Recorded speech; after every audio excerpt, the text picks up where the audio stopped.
severe damage to both of the plane's black boxes. They say the cockpit voice recorder confirms there was a struggle on board and is yielding some clues. We and the NTSB are in the process of transcribing and, in certain cases, translating the dialogue, what little dialogue there is on that voice recorder. Authorities also released this surveillance video of two hijackers from another flight.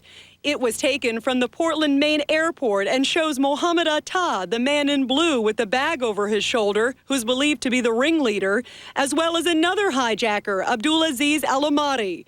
The men first took a flight from Portland to Boston, where they then hijacked American Airlines Flight 11, which slammed into the first Twin Tower in New York. Also on board was a 35-year-old flight attendant named Madeline Sweeney, who is said to be amazingly calm, as she called her airline manager on the ground during the flight's final moments. Sources familiar with the call tell Fox News she first said, "The plane has been hijacked." She then said 2 flight attendants had already been killed and said the hijacker also cut the throat of a business class passenger and he appears to be dead. When asked what she sees, her final comments were, "I see water and buildings. Oh my God, oh my God." FBI agents are reviewing her words and continue to detain individuals around the country in connection with the case. They're interested in talking to this Arizona couple who lived with one of the hijackers, Hani Hanjour, in several states. Meantime, this 34-year-old Boston cab driver, Nabil Al-Marab, was arrested Wednesday night near Chicago. Days earlier, authorities raided an apartment listed under his name, where they seized documents about American facilities overseas and flight paths. He was among the 200-plus people the FBI wants to question. The name of this individual matches a name on the list. Therefore, yes, he is of interest to the task force. U.S. officials tell Fox News that they are still very much concerned about future terrorist attacks on U.S. soil. They say that 4 men who were also on that FBI list were booked on different flights for this Saturday. And although some of those flights have been canceled, they say there is still some concern about that date, as well as a few others in the near future. Britt? Rita, thank you. Defense Secretary Donald Rumsfeld says the battle that lies ahead is unlike any the U.S. has faced before. He says the Pentagon is repositioning forces to prepare for action. And as national correspondent Steve Centani tells us, deployment orders have been issued for units with bombers and intelligence aircraft. As military aircraft begin their long flights from the U.S. to forward bases in the Persian Gulf and the Indian Ocean, Defense Secretary Donald Rumsfeld explained what's happening without giving any details. We are trying to get ourselves arranged in the world with our forces in places that we believe conceivably could be useful in the event the president decided to use them for one thing or another. Military bombers and support aircraft are being deployed, including B-52 bombers that left Barksdale Air Force Base in Louisiana. B-1 bombers from South Dakota are also being sent, and the B-2 crews have been placed on standby. U-2 spy planes from California are also on the deployment list, and so are the RC-135s, which are able to eavesdrop on radio and telephone signals emanating from the ground. And key to this entire movement are the KC-135 and KC-10 aerial refueling tankers, which act as flying gas stations for military aircraft. Army Special Forces troops are also being deployed, according to military officials in Fort Bragg, North Carolina. The Secretary of the Army said his people are ready to do their part. The Army is ready to support joint operations as directed by the Secretary of Defense and the President. Across our full spectrum of capabilities, heavy, light, and special operating forces. We're ready to go. With this flurry of military activity, Secretary Rumsfeld made it clear that some information is public knowledge, in spite of the need for overall secrecy. People see things moving around an airbase, or they see things moving around a port, and the local press reports it. So it's not like it's all a big secret, but it is sufficiently sensitive that I'm not going to provide specific details of who's doing what, when, and where. And Rumsfeld said that in light of recent terrorist activity, the U.S. needs to focus more than ever on the danger of nuclear weapons and chemical and biological weapons. And almost anything that people want, they can get their hands on if they're determined and if they have the money. And the weapons are of increasing power and lethality. Meantime, recovery operations are close to an end at the scene of last week's terrorist attack on the Pentagon. Officials say all human remains were expected to be removed from the building by Thursday evening. Now, aircraft are being deployed from 42 different units all across the country and just about as many bases. That includes 13 active duty units and 29 guard or reserve units. Now, right now, there are no fighter jets being called up, and that's partly because we have 2 aircraft carrier battle groups in the region, and they're well equipped with fighter jets. Britt? Steve, thanks very much. Up next, Secretary of State Colin Powell. We'll be right back.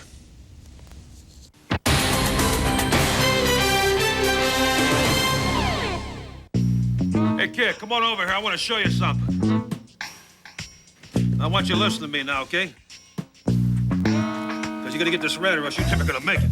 Now, if it goes over too much way this here, it's no good. If it falls over this way too much, it falls all over you. You got to make sure you got balance. Balance? All right.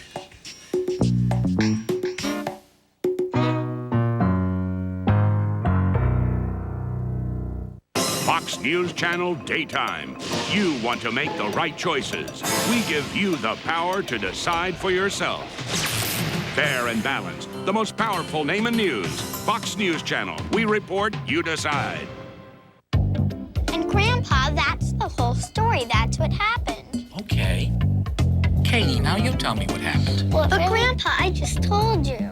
Well, it's only fair if we hear her side. What, you don't believe me? Oh, now wait a second. It's important to hear both sides of the story so that we can understand everything that happened. Grandpa, can I tell you my side? Oh, yes, go ahead. When I was playing, Greg just came over and pushed me. I wasn't doing anything. Okay, Greg, now what about... Sometimes you just have to be there. People say just the facts, ma'am, but that's not the whole story. It's the people, the way they tell it, the experience they had. It can really touch you. News can be more than just a story. It's a shared event, a defining moment, a string that pulls us together. Technology isn't news. People are news.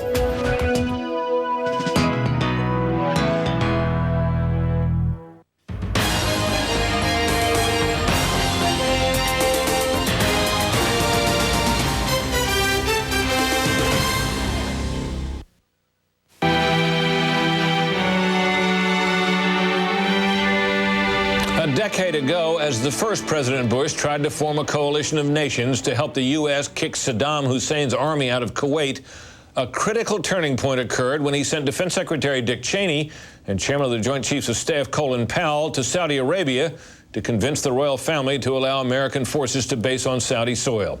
They succeeded. Today, the second President Bush has both those men at his side, with General Powell, now Secretary of State, leading his diplomatic effort to build an even larger coalition. Secretary Powell joins me now. Welcome, sir. Thank you for taking this time. Thank you, Brett. As you look at this undertaking, just for the moment, just the diplomatic side of it, as you try to build this coalition, is this a more daunting task than you faced a decade ago? It is a more daunting task in that it's a much larger coalition, but to my great pleasure, the coalition is coming together rather quickly. We met with the European Union today, and they signed on. NATO has signed on. The United Nations has passed a powerful Security Council resolution, as well as a resolution in the General Assembly.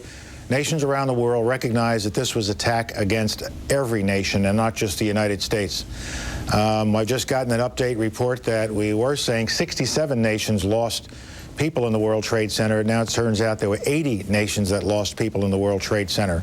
And so it was a tragedy for the whole world, and the world is coming together. It's also daunting in the sense that there is not an army staked out in the desert the way the Iraqi army was staked out 10 or 11 years ago.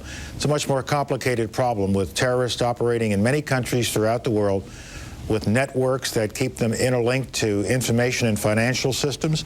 And we've got to root all of that out. We've got to pull it all out. And it begins with the al-Qaeda network and with its leader, Osama bin Laden, in Afghanistan. Now, there are those who are saying, Benjamin Netanyahu, for example, testified on, the former Israeli prime minister was testifying on Capitol Hill today, and he said that any coalition that would against terrorism that would include such nations perhaps as Syria and Iran and the Palestinian Authority would be an unfortunate failure before it even started. Do you believe, sir, that it's possible to cast that wide a net even into nations that are on the State Department's list of terrorist sponsors? Well, interesting, and the answer to the question is it remains to be seen, but both Syria and Iran have expressed regrets over the incident, have condemned the incident, and in their individual ways have approached us. So maybe there are opportunities we can explore with both Syria and Iran. But we have no illusions about the nature of those two regimes. They are on our list of states that sponsor terrorism. And as we explore these opportunities, we'll make it clear to them that you can't be for one kind of terrorism and against another kind of terrorism. So we'll see where this takes us, but I wouldn't rule anything out at the moment. Well, presumably what you're saying is that there would be some requirements for membership in this coalition, and one of them would be perhaps that they move against terrorists that they have been supporting? That would certainly be an area I'd like to explore with the Syrian leadership, and we have ways of talking to the Iranian leadership as well. Hopefully, and this is just a hope at the moment, they are starting to reach the conclusion that they ostracize themselves in the world when they support these kinds of activities. And as a result of what happened on the 11th of September here in the United States, that ostracism will be even greater for those nations that do not participate in this effort to rid the world of terrorism. And by being part of the coalition doesn't mean you have to send forces somewhere. There are many ways that we'll be asking people to participate. In some cases, it might just be rhetorically because that's all they can do. In other cases, participating in our work against the financial networks, their information networks, their infrastructure, expelling them from your countries. And in some cases, it might involve the commitment of armed forces to work alongside United States armed forces if the president finds it necessary to use our armed forces. Now, Mr. Secretary, the question has been raised and the point sharpened by some that so sophisticated was this recent attack that it is hard to imagine that there wasn't significant state sponsorship of it. And fingers have been pointed at Iraq. Whether, I don't want you to tell me what you know about that necessarily, but do you believe that a war on terrorism in the end can be won without coming face-to-face with that Iraqi regime? We are face-to-face with that Iraqi regime. We have no illusions about what kind of a regime it is and that it does sponsor terrorism. That's why we've spent the last 10 years making sure that it was contained with UN sanctions and why we keep troops in the region. But as the president will describe tonight, we have our priorities and how we will approach this problem, and you'll hear that clearly in the president's speech tonight. Now, as this conflict goes forward, as this effort goes forward, this campaign, as the president and you and others are describing it, how will, I mean, I guess there's some things that will be obvious, but will we really know when we've won, or will we really know when we've had a victory? I don't think we'll see a victory in the conventional sense. Let's hope we do get Osama bin Laden and al-Qaeda. That does not mean that we will not face terrorism anymore. The real victory will be if we provide a high level of security for our people so we can get back to the normal way of life here in the United States. And I think the president tonight will also make that point. While we're fighting terrorism, we've got to get back to a normal way of life in the United States, start going to ball games and the theater again, start using our facilities and not walk around in a state of fear. We're a proud people. We can overcome this. But at the same time, we'll go after these terrorists so that security is provided to our society. That will be the ultimate measure of success.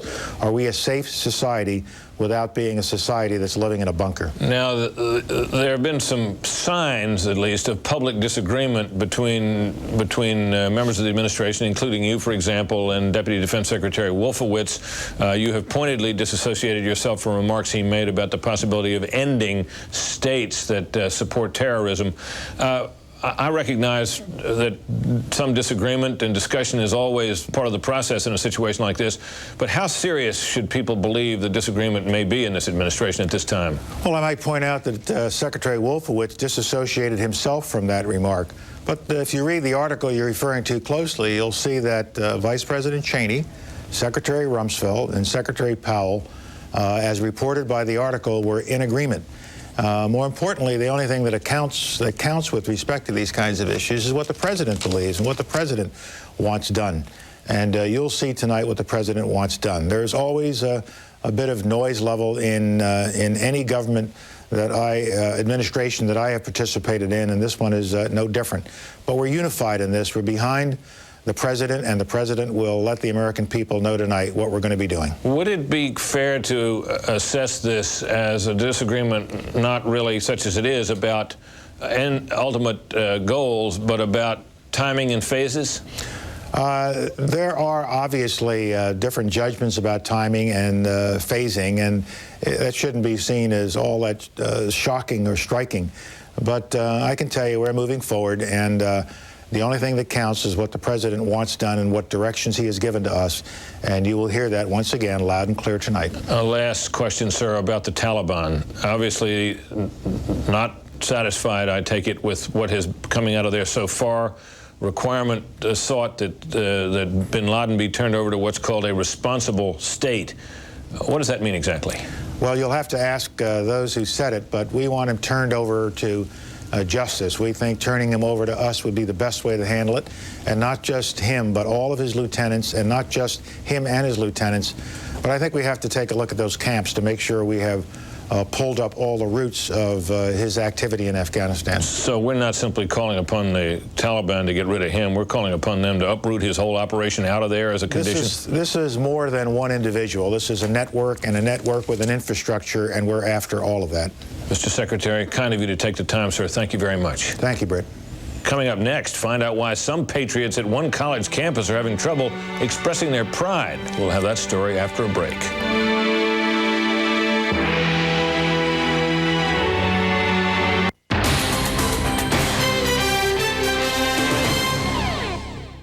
There's nothing new going on in Washington. No new issues, scandals, or controversy, because Washington has always been a hotbed of egos, emotions, and intrigue.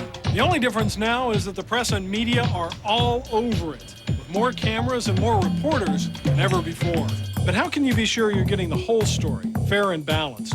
Well, watch the political fireworks here and catch the best show around.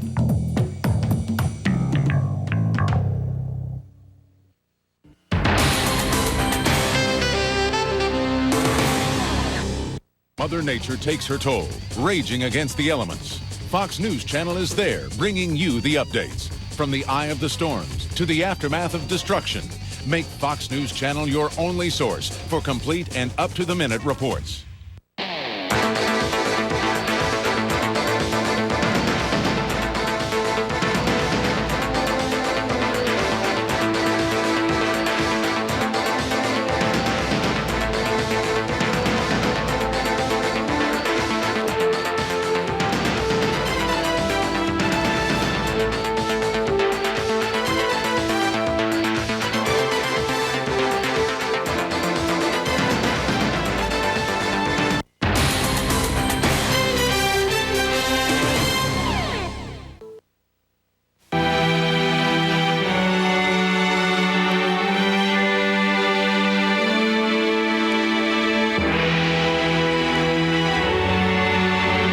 There were these footnotes to the story of America United.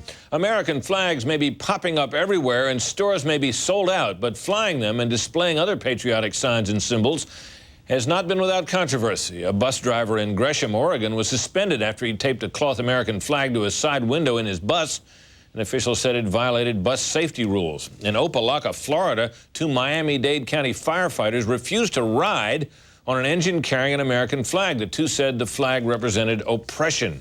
At Florida Gulf Coast University in Fort Myers, the head librarian told some employees to remove stickers they were wearing that said, quote, "Proud to be an American." The librarian, Kathy Hoth, said she didn't want to offend foreign students. Quote, "My concern was that if a student comes to the desk and sees the slogan, it might make it uncomfortable." In Chapel Hill, North Carolina, officials made a restaurant owner take down a sign that said, "God bless America, woe to our enemies." A zoning violation was alleged, but the action came after 3 town council members said they didn't like the content of the banner. After a public outcry, the town council on Wednesday hastily voted to suspend enforcement of that sign regulation. And out in Madison, Wisconsin, a group called Freedom from Religion, the Freedom from Religion Foundation, has taken an exception to the National Day of Prayer and Remembrance and the president's participation in it last Friday. Quote, religion is not the answer. It is probably the problem, said Ann Laurie Gaylor, the group's leader, whose press release called the terrorist attack last week, quote, the ultimate faith-based initiative. At Chico State University in California, a candlelight vigil on Tuesday turned contentious when political science professor George Wright stepped forward to say that while the terrorist attacks were a major crime against humanity, President Bush wants to, quote, kill innocent people, militarize the Middle East, and colonize the Arab world to get oil for the Bush family. When several presidents shouted that they were there to honor the victims, Professor Wright stepped back into the crowd. And in Germany, the composer Karl-Heinz Stockhausen has caused a storm of protest by calling the attack, quote, the greatest work of art ever. He quickly retracted the remark, but the outcry resulted in cancellation of 2 concerts involving him in Hamburg and his flight from the city. A bipartisan group of lawmakers toured the wreckage in New York today, and one declared the site looked as if the devil incarnate descended on America. Last week, the lawmakers brought reassurances about financial support for the victims and the city as it prepares to rebuild. But on Capitol Hill, the administration was also spearheading an effort to shore up the airline industry with billions in federal funding. White House correspondent Wendell Golder has details. The leaders of Congress got a first-hand look at the rubble of the World Trade Center as they tried to agree on how best to keep the airline industry from crashing. America has been hit a tremendous blow, but it has not blown us apart. It has pulled us together. And yet differences remain in Washington over how to compensate airlines for being grounded after last week's attack and how to give them risk insurance in the event of new attacks. House members are set to vote Friday on a $5 billion cash infusion and are considering another $12.5 billion in loan guarantees. We rely on the airlines. That's how we do business, and both home and overseas, and we need to make sure that that airline is a national asset. But since some airlines were in weak financial shape before last week's attack, lawmakers don't want to throw good money after bad. And with 100,000 airline workers facing layoffs from the drop-off in air travel, some members of Congress say the most important thing is to convince the public it's safe to fly again. For too long, we have focused on how to do security inexpensively. From now on, we have to focus on how to do it well. The administration will spend $3 billion to tighten airport security, add air marshals to flights, and strengthen the doors of airplane cockpits. The president also wants to help American and United Airlines pay the lawsuits they'll face from the families of passengers aboard the hijacked planes and those who died in the Pentagon and World Trade Center. Mr. Bush wants to shield the airlines from punitive damages and to limit airline liability in future hijackings. But Congress isn't ready to vote on that yet. Lawmakers from rural areas whose constituents saw the price of air travel soar after deregulation 2 decades ago are reluctant to provide a bailout now. Still, most see little alternative. I'm seething with anger at myself for voting for deregulation. Now there's come a time when you, the airlines, need help. I'm going to be there to help you. Meanwhile, though some administration officials predict privately the shock from the attack will tip the country briefly into recession, Fed Chairman Alan Greenspan says long-term economic prospects are good. Much economic activity ground to a halt last week. But the foundations of our free society remain sound. Industry officials say 3 of the top 10 airlines are on the brink of bankruptcy, but what may be a more immediate problem, insurance companies are said to be rethinking their coverage since the president's order remains in effect to shoot down a hijacked airliner that threatens a population center. In Washington, Wendell Golder, Fox News. Iraqi President Saddam Hussein has actually criticized the work of the rescue teams in New York. He says that Iraqi workers would have been able to find more survivals in the rubble.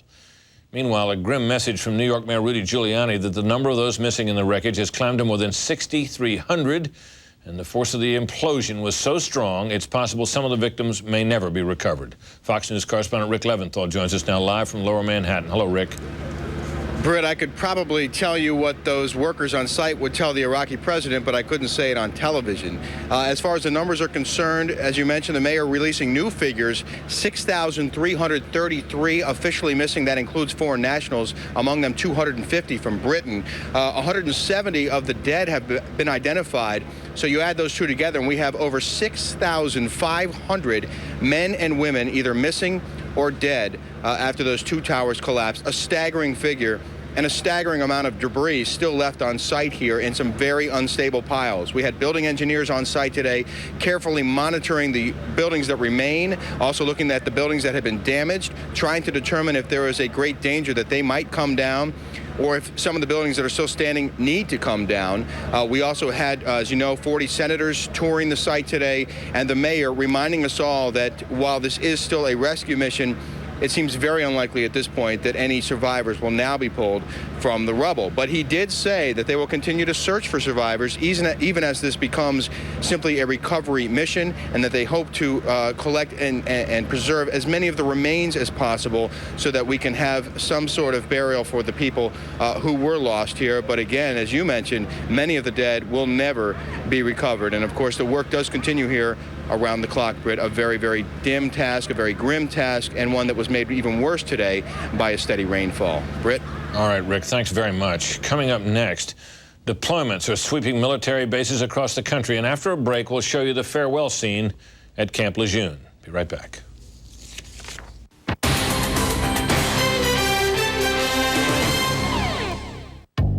And Grandpa, that's the whole story. That's what happened. Okay. Katie, now you tell me what happened. Well, but Grandpa, I just told you. Well, it's only fair if we hear her side. What, you don't believe me? Oh, now wait a second. It's important to hear both sides of the story so that we can understand everything that happened. Grandpa, can I tell you my side? Oh, yes, go ahead. When I was playing, Greg just came over and pushed me. I wasn't doing anything. Okay, Greg, now what about... Fox News Channel Daytime. You want to make the right choices. We give you the power to decide for yourself. Fair and balanced. The most powerful name in news. Fox News Channel. We report, you decide. You know, some mornings this is just too much.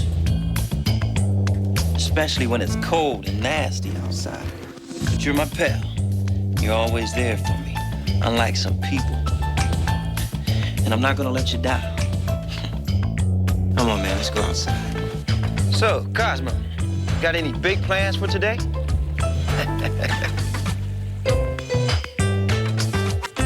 There you go.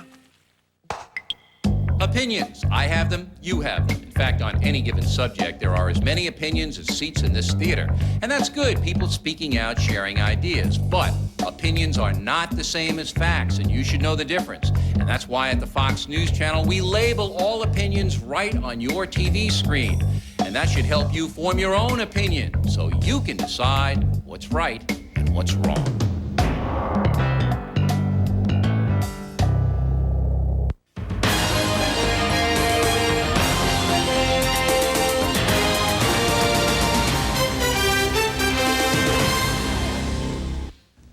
As 2,200 Marines prepare to depart Camp Lejeune, North Carolina today, people lined the streets waving American flags and holding signs reading, "Freedom Fighters, we love you." The units are trained to fight in settings ranging from cities to mountains, and one colonel being deployed says the units will conduct themselves as professionals, whatever their destination may be. Fox News correspondent Jonathan Seri has the story. 40 is U54032. They call them America's 911 by land, sea, and air. 2,200 men and women with the 26th Marine Expeditionary Unit boarded 3 Navy ships. Their official destination, the Mediterranean. We have no specific tasking at this time. We will go on our normal routine deployment, and we'll take whatever tasking comes in due time. It was originally a routine deployment scheduled long before last week's terrorist attacks at the Pentagon and World Trade Center. But in light of recent events, the mission may change, and uncertainty made farewells all the more intense. You guys just take care of yourselves and we expect to see you back. If these Marines see combat, it won't be someone else's war this time, but a fight against an enemy that attacks civilian targets on American soil. I feel like I'm doing something real good for everybody, not just for my family, for everybody else in the world.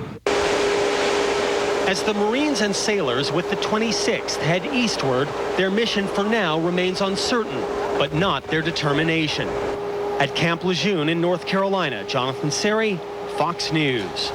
Swiss officials investigating the money trail behind last week's attacks have frozen a suspicious bank account. Switzerland's finance minister says the probe is ongoing, But he says there's no clear indication Osama bin Laden or his associates have funds in the country.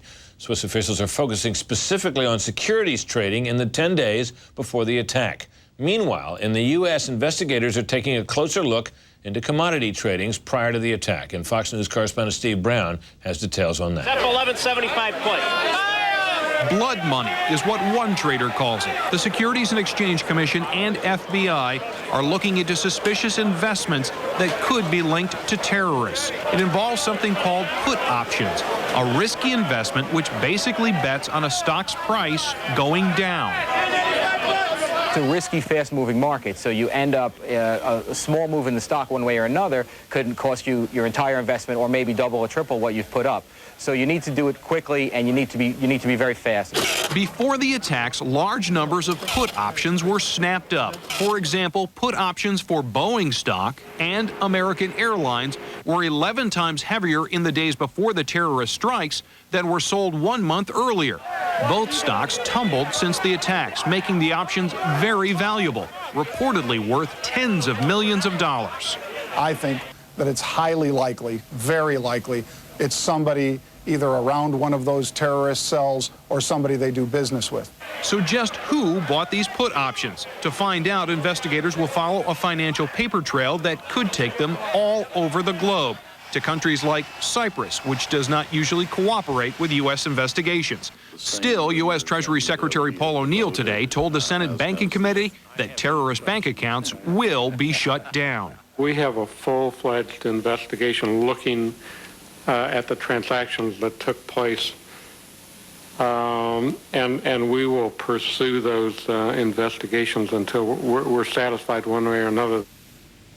Now, one trader here in Chicago says if terrorists were behind those option buys, it could be a huge mistake simply because of the paperwork involved in being involved in these kinds of investments. And one former SEC investigator seems to agree, saying if they can trace back all of these option buys to the specific accounts that placed the orders, if terrorists were behind it, it could be a treasure trove of information, including how terrorist networks are funded. Britt? Well, Steve, how confident are they that they'll be able to trace these transactions back to their source? Right now, they're pretty confident. They know that they have an ally in the State Department. Colin Powell putting on the full court press worldwide, wanting to know which countries are with us and which countries are against us in the fight against terrorism, and asking them for help, showing them, demonstrating their assistance in the U.S. efforts. And this is going to be something that's going to be high on the priority list for the Secretary of State in order to assist the SEC in being able to trace these buys. Steve, thanks very much. Stay with us, everybody. The Fox All-Stars are coming up next.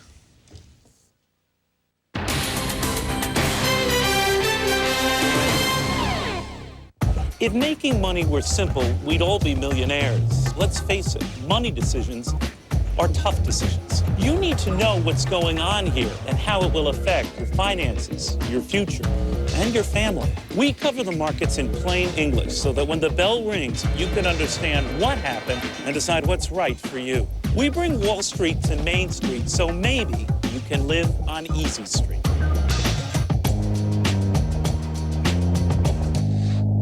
There's nothing new going on in Washington. No new issues, scandals, or controversy, because Washington has always been a hotbed of egos, emotions, and intrigue. The only difference now is that the press and media are all over it, with more cameras and more reporters than ever before. But how can you be sure you're getting the whole story, fair and balanced? Well, watch the political fireworks here and catch the best show around.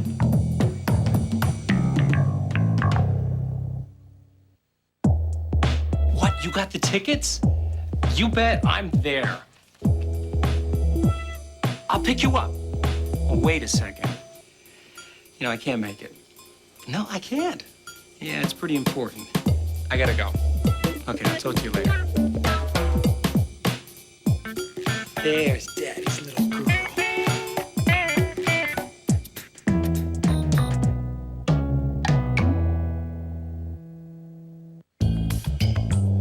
You know, some mornings this is just too much. Especially when it's cold and nasty outside. But you're my pal. You're always there for me, unlike some people.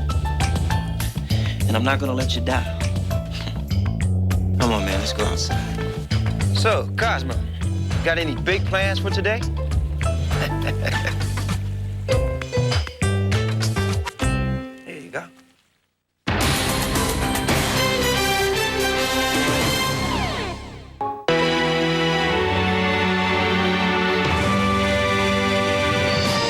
Some insights now from Bill Kristol, Weekly Standard editor, Mort Kondracki, Roll Call executive editor, and Mara Eliason, National Public Radio national political correspondent.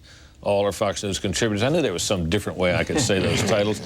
We've just had a little bit of news. Our senior White House correspondent Jim Angle reports that among the things the president will say in his speech tonight is that he is forming a cabinet-level Office of Homeland Security, something obviously we've not had before, and it sounds so like a British office from World War II in a way, but this is kind of like World War II. Well, interesting. At least in Britain. Yes. Well, this was recommended by the commission that was headed by Gary Hart and Warren Rudman. That was the one that Newt Gingrich served on, has been talking about so much lately. Exactly, and calls for a lot of good things. You know, taking 40% of the National Guard and dedicating them to civil defense and response to terrorist attacks, and said the most.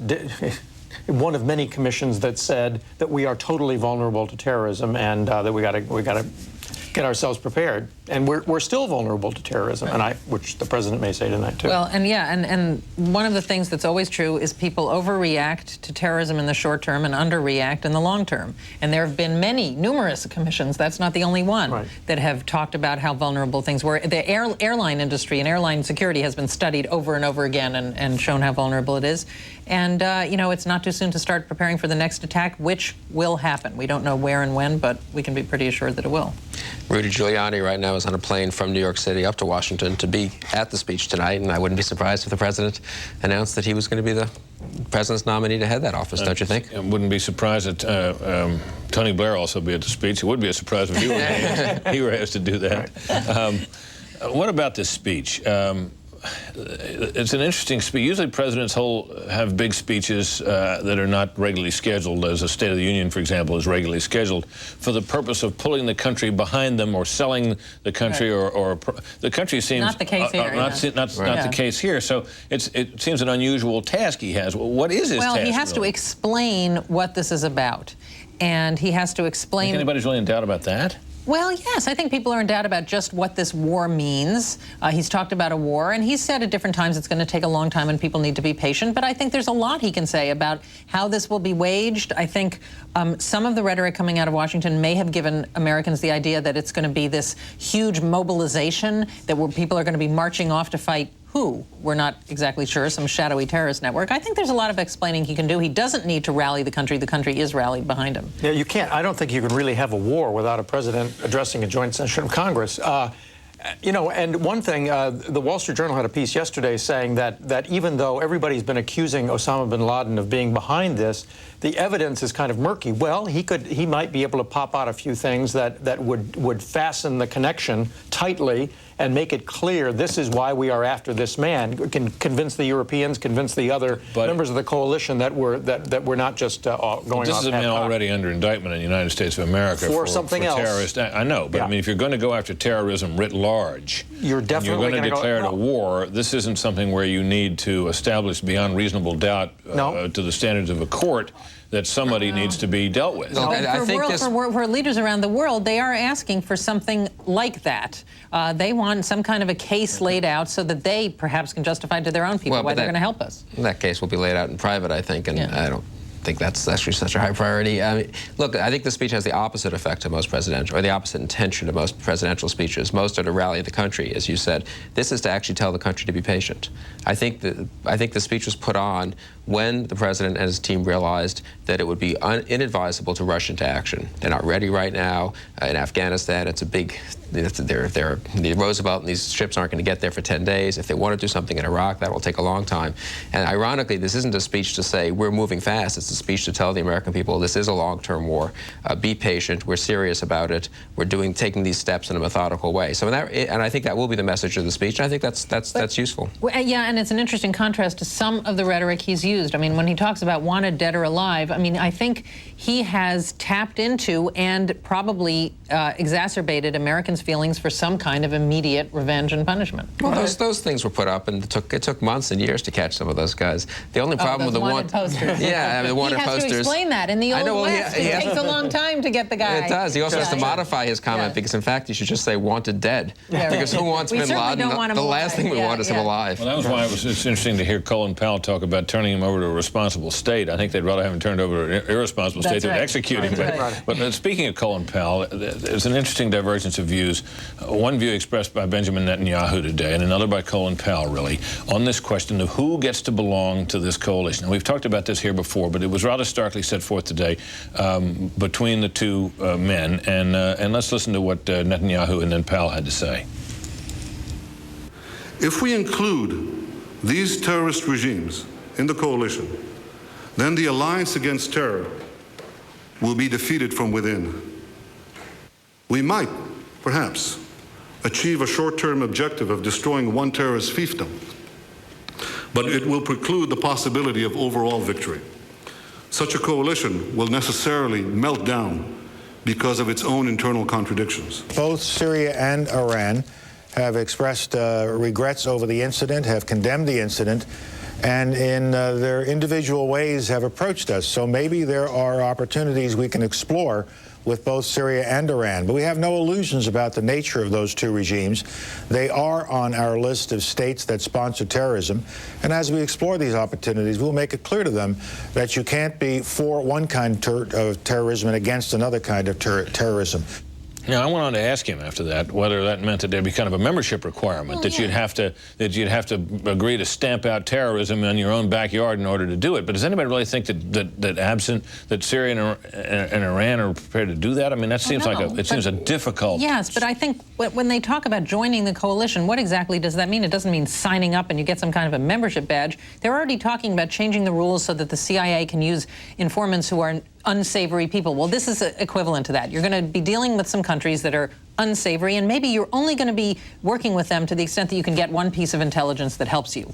It doesn't mean, I think, which was what Netanyahu was worried about, that somehow you're going to be making an alliance with them, and you're going to be making a deal with them. On the other hand, not giving them veto power over what on the other doing. hand, though, how do you stamp out? How do you cooperate on even on a small level, as you cite, Mara, with a nation, and at the same time try to stamp out the terrorism that is sponsoring? What do you? Because one thing happens first, and the second thing happens next. Exactly. I think this is Al-Qaeda first and not Al-Qaeda only. I hope it's not Al-Qaeda only. That is to say that once if you succeed in using some of these regimes, maybe they can supply us with some bit of intelligence, as opposed to declaring the whole lot of them to be enemy states, thereby sort of indicating that we are against the Arab world broadly. If we can use them for whatever we can use them for, then move on, hit Al-Qaeda, get rid of it, and then go after the Hezbollah. That would be good order, it seems to me.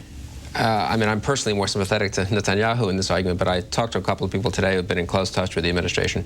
Iran is the big prize here, they think. They think they can get real help from Iran. Remember, Iran does not like Iraq. Iran has no love lost for Bin Laden and those people. They're different. Those aren't the. They're not great. They're not great different friends. Branch of, right, and they've caused trouble for Iran.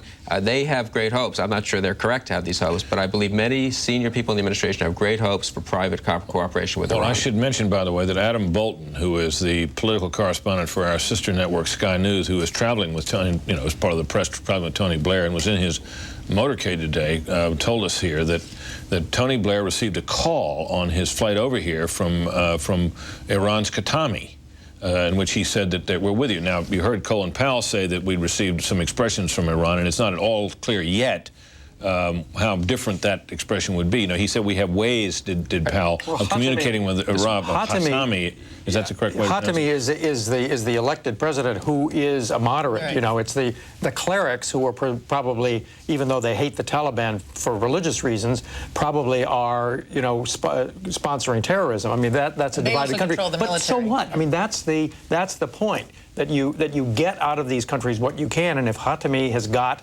his intelligence information to give to Tony Blair, to give to us, great. Everybody agree with that? Yeah. Well, as long as you ultimately do try to remove terrorism and sponsors of terrorism, and either pressure Iran or get Iranian help to topple Saddam Hussein, incidentally. Even the hawks on Iraq are not against working with Iran, because who's the great enemy of Iraq? Right. Iran. All right. Bill, Crystal, thank you. Mort, thank you. Mara, thank you as well. Finally, A look back at today's developments in the words of the newsmakers themselves.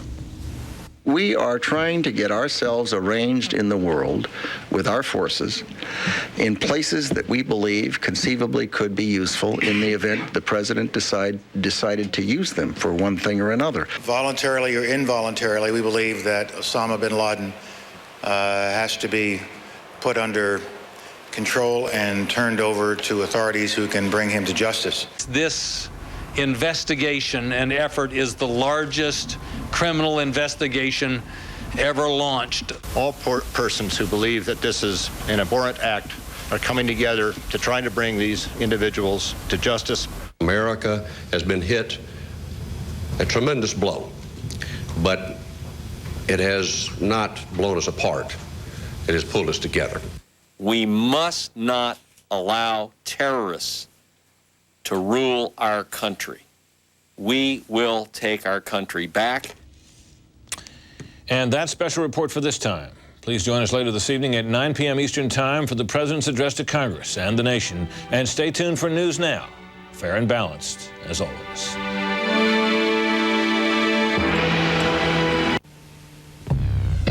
Our nation was horrified, but it's not going to be terrorized.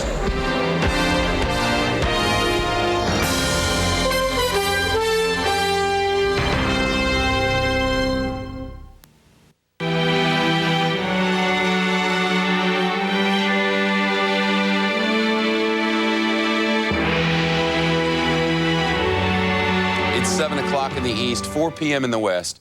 I'm Shepard Smith in New York, and this is a special edition of the Fox Report, America United. Now officially 6,333 missing at World Trade Center. The investigation taking new turns. The Dow spiraling downward, off more than 1,200 points since the attacks, 13%, headed for its worst week ever. All of that said, 2 hours from now, President Bush is to address a joint session of Congress and the nation. In a rare break with tradition, the Vice President will not be there, but off in a secure location. The White House calls that a reminder of how serious this is. The President is expected to ask the American people for patience in the war on terrorism. More U.S. troops shipping out today, warplanes and battleships also being deployed. The mission to bring Osama bin Laden dead or alive. Bin Laden's called the prime suspect in the attacks on the World Trade Center and the Pentagon. Afghanistan now asking him to leave the country voluntarily. The White House says asking will not cut it. It wants bin Laden handed over so he can't sneak off to another hideout. And in the rubble you see here, workers admit privately there is no one else to save. The people they're finding are in conditions we will not describe on this program. The grim reality, a prelude to war, and to the most important speech of President George W. Bush's life. Team Fox coverage begins with senior White House correspondent Jim Engel, live for us this evening on the North Lawn. Jim. Hello, Shep. Well, Fox News has learned that in his speech tonight, President Bush is expected to announce the creation of a new cabinet-level office of Homeland Security. A new cabinet-level office of Homeland Security. Now, in between meetings with religious leaders and foreign leaders today, the president continued to work on his speech with White House aides. The president, according to the White House, will pledge to direct every resource at our command, every means of diplomacy, every tool of intelligence, every instrument of law enforcement, every financial influence, and every necessary weapon of war to the disruption and defeat of the global terror network. Mr. Bush will also tell the nations of the world that either you are with us or you are with the terrorists. Now, a few minutes ago, Shep, British Prime Minister Tony Blair arrived here at the White House. He was in New York earlier today for a service commemorating the lives of British citizens killed at the World Trade Center. After the terrible events of last week, there is shock and disbelief and there is anger. But around the whole of the world, there is the most profound solidarity. There is the determination to build hope out of tragedy. There is the surging of the human spirit. Now, Blair and the British are solidly in the U.S. camp, but the president was also working today to get the support of a key Arab nation. Though reporters were not allowed to see it, the president met with the Saudi foreign minister, who was later asked what his country is willing to do. Everything that is within our capacity to fight this scourge of terrorism. Now, the president also met today with an interfaith group of 26 people, gathering his inner strength as he approaches the speech and the difficult decision about what military action to take. The group prayed twice and sang a verse of America the Beautiful. Each of us were profoundly moved by the president.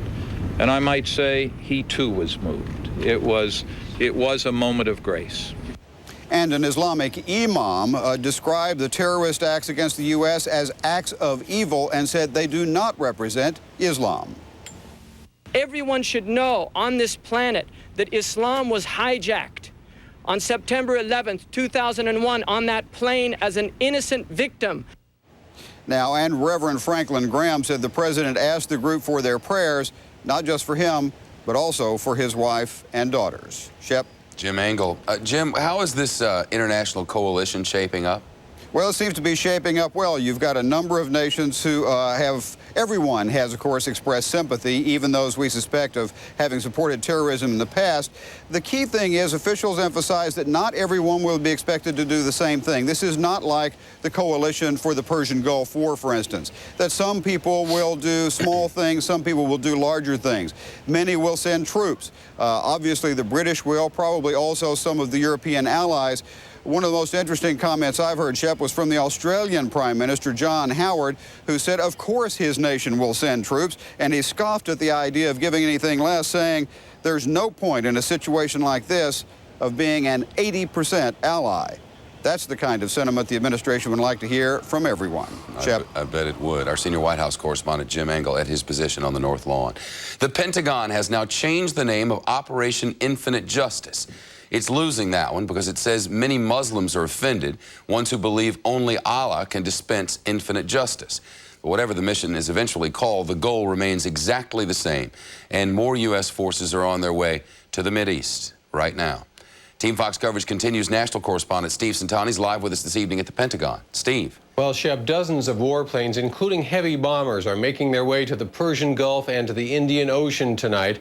And Secretary of Defense Donald Rumsfeld appeared here at the Pentagon earlier today and explained what's happening without giving very many details.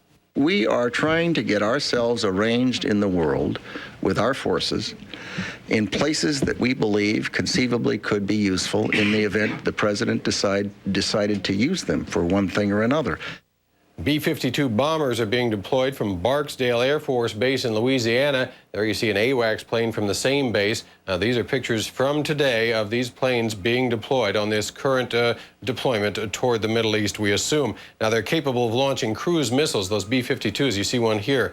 But if B-52s are used in this campaign, they'd most likely drop a barrage of 500-pound dumb bombs, a very versatile aircraft, this. Now, U.S. spy planes are also being sent to the region. U-2 spy planes, that is. They are U.S. planes, but they're U-2 spy planes, to keep an eye on what's happening on the ground. Intelligence is going to be a big part of this campaign to locate and rout out the terrorists wherever they may be. Along those same lines, the Air Force is deploying the KC-135 rivet joint surveillance plane. Now, it's designed to intercept radio and telephone signals emanating from the ground. B-1 bombers are also being sent from their base at Ellsworth Air Force Base in South Dakota. B-2 bombers are not being sent right away, but they're on standby just in case. Pentagon officials have released this information even though there is a need for overall security. Secretary Rumsfeld talked about that at today's news conference. Here he is. People see things moving around an airbase, or they see things moving around a port, and the local press reports it. So it's not like it's all a big secret, but it is sufficiently sensitive that I'm not going to provide specific details of who's doing what, when, and where. Now, planes and Air Force personnel are moving out from all across the country. 42 different units from just about as many bases are involved in this deployment. That includes 13 active duty units and 29 Guard or Reserve units. So this is quite a mobilization for the Air Force, and the Army says it's ready to go too. And of course, Special Forces from the Army are very likely to figure heavily into this at some point. Shep? Sure. Fighter jets a part of this too, Steve? Well, right now there are no fighter jets going over. Some are going over just to relieve some who have been there for a long time, who are involved in Operation Southern Watch, the no-fly zone in Iraq. But no new additional fighter jets at this point. That's because we have 2 aircraft carrier battle groups over in the region right now. Each one of those has 48 fighter jets on board. and they can operate secretly by moving their location from day to day. And that's just the way the military likes it, so nobody sees what they're doing. A third aircraft carrier battle group, the Roosevelt, which left Norfolk, Virginia yesterday, is on its way. It'll be there in about 2 weeks, and there could very well be 3 of them. That'd be about 150 fighter jets, and that could be enough to do the job, or whatever the job is. But of course, there's always the option of sending more fighter jets over at some future point. All options open, that's clear. Yep. Steve Centani live with us at the Pentagon, and for your information, all of the troop movement information that we bring you on this report and throughout the day on Fox News Channel, all cleared for air and requested for air by the Pentagon or the White House. No information about troop deployment will be released by this network without their permission. Still to come, as Fox reports tonight, the investigation. The details are many and coming so quickly. We'll be tracking the movements and the money of the men behind the attacks, making more arrests now, the latest in Illinois, and a look at Jersey City, the unlikely home base, it would now appear, of one of the terror cells accused of being behind the attacks. And a drizzling rain hampering search and recovery efforts in New York City and rescue efforts as well. But firemen, rescue workers are pushing on, not letting anything stop them. You are looking live at the battered shell of what was the South Tower of World Trade Center, still smoking after a full day of rain, still praying there might be a miracle in there somewhere.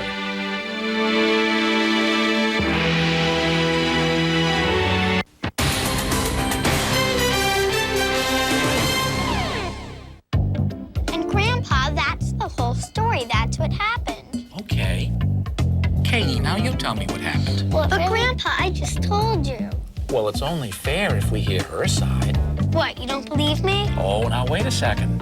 It's important to hear both sides of the story so that we can understand everything that happened. Grandpa, can I tell you my side? Oh, yes, go ahead. When I was playing, Greg just came over and pushed me. I wasn't doing anything. Okay, Greg, now what about... Sometimes you just have to be there. People say just the facts, ma'am, but that's not the whole story. It's the people, the way they tell it, the experience they had. It can really touch you. News can be more than just a story. It's a shared event, a defining moment, a string that pulls us together. Technology isn't news. People are news.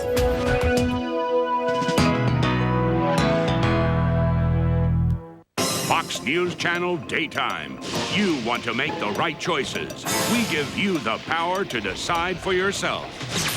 Fair and balanced. The most powerful name in news. Fox News Channel. We report, you decide.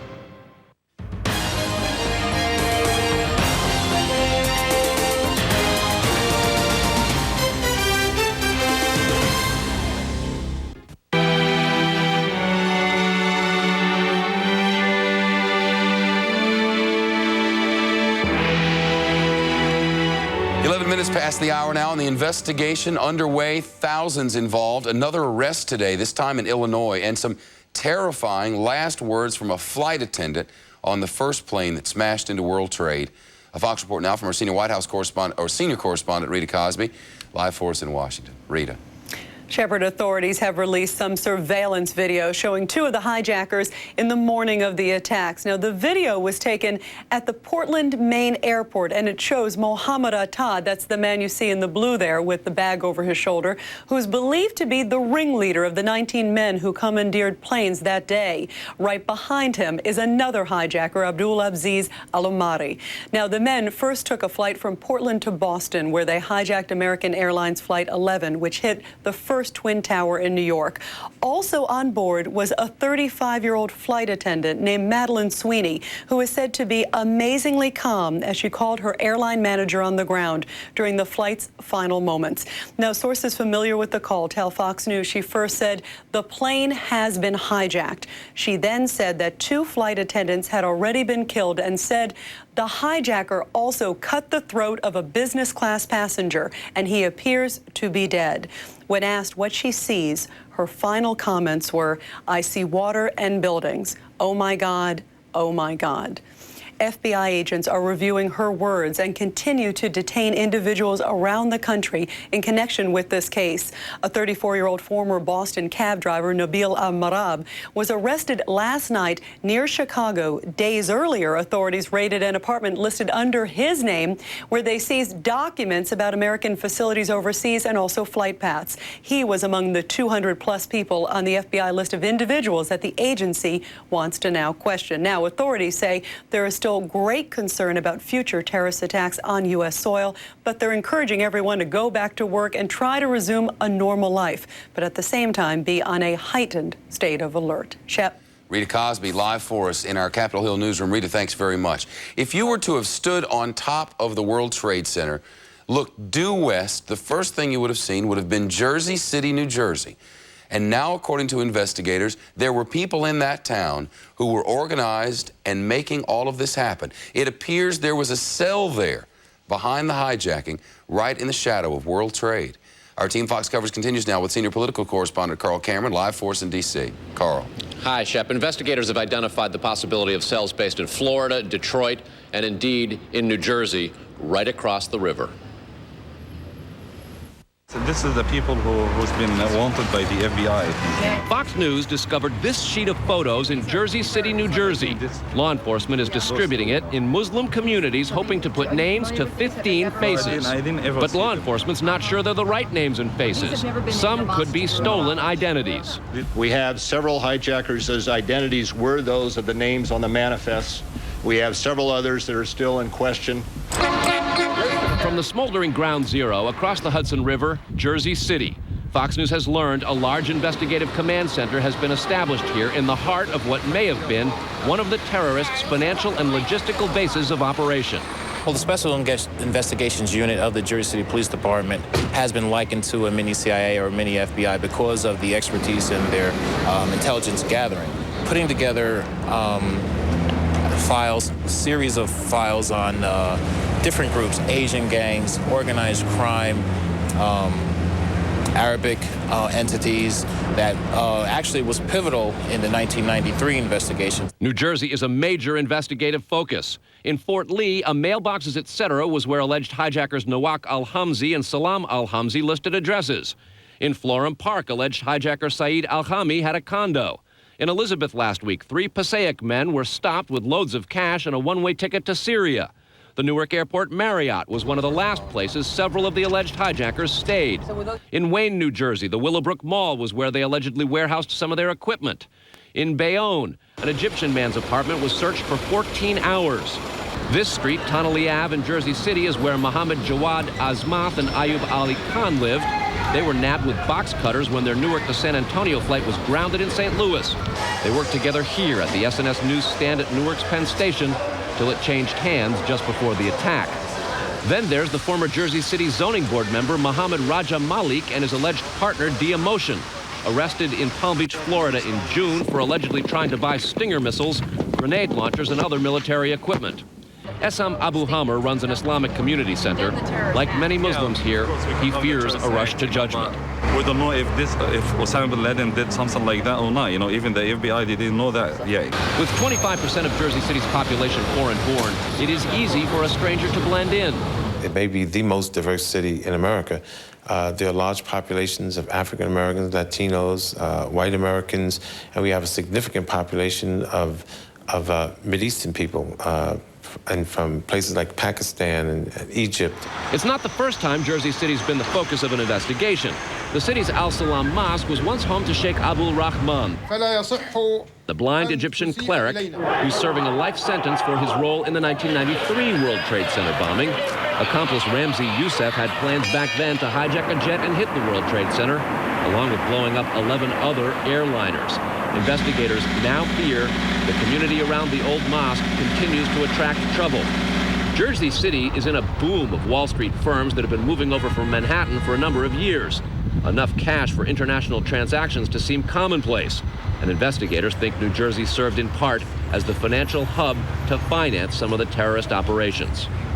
U.S. Treasury Secretary Paul O'Neill has said that they will freeze all banks for organizations or individuals who are involved in fundraising for terrorist organizations.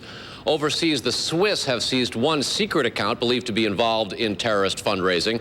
Investigators are now chasing down credit card receipts and a variety of other banking transactions, many of which lead an elaborate trail that starts in the Middle East, goes through such places as Switzerland, Sudan, Pakistan, to Panama, where there are believed to be a lot of banking transactions for these terrorist groups, many of which end up ultimately in New Jersey. Shepard? Carl Cameron live for us in Washington. Carl, thanks. Did people with inside knowledge of the United States financial markets team to profit from the attacks, betting against companies like United Airlines that were affected by the terror? Tonight, a breakdown of the latest clues, that is, and Federal Reserve Chairman Alan Greenspan delivers his assessment of the attack's economic impact. That's still to come, short-term as well as long-term. And as you look live now on Lower Manhattan at the spot where they're still working in the rubble, I'll give you this from Iraqi President Saddam Hussein today. Prepare yourself. He's criticizing the United States rescue efforts at the devastated World Trade Center site, saying more experienced Iraqis would have found survivors in the rubble. Quoting here, "America has let its people down. Many who could have been saved died. They could have been saved if the mission were given to Iraqis trained by the tragedies America inflicted on Iraq." Saddam Hussein today, as America stands united.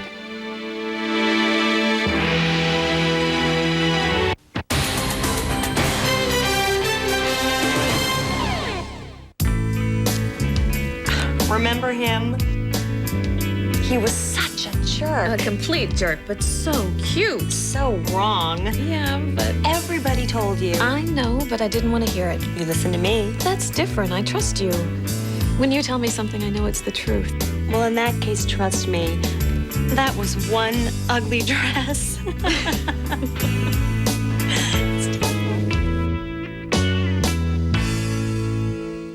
Mother Nature takes her toll, raging against the elements.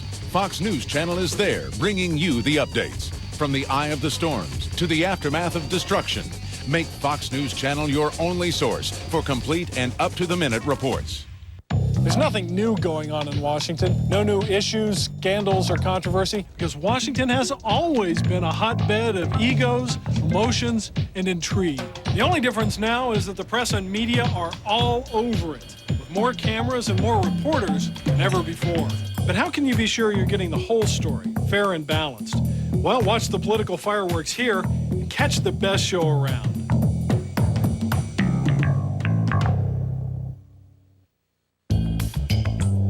You know, some mornings this is just too much. Especially when it's cold and nasty outside. But you're my pal. You're always there for me, unlike some people. And I'm not gonna let you down. Come on, man, let's go outside. So, Cosmo, got any big plans for today?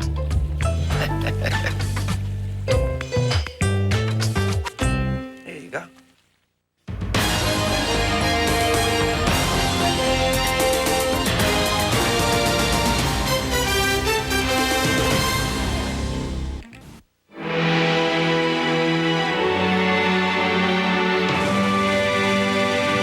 Reporting here for a few days about this possibility and the investigation surrounding the idea that people who were responsible for this attack may have been betting in the United States markets against the companies which would fall into the rubble there. All over the world in the days prior to the attack, someone was shorting airline and defense stocks, betting they would tank. Of course they did. But now we're learning there could be a clear money trail. Let's continue our coverage now with Steve Brown live for us in Chicago. Steve, what's the word? Well, the Securities and Exchange Commission, along with the FBI, are taking a look at the possible link that terrorists or people who knew of the terrorist strikes coming up on September 11th came into the marketplace looking to profit. Now, one Chicago securities expert calls this blood money, and he believes there is reason to suspect that this is true.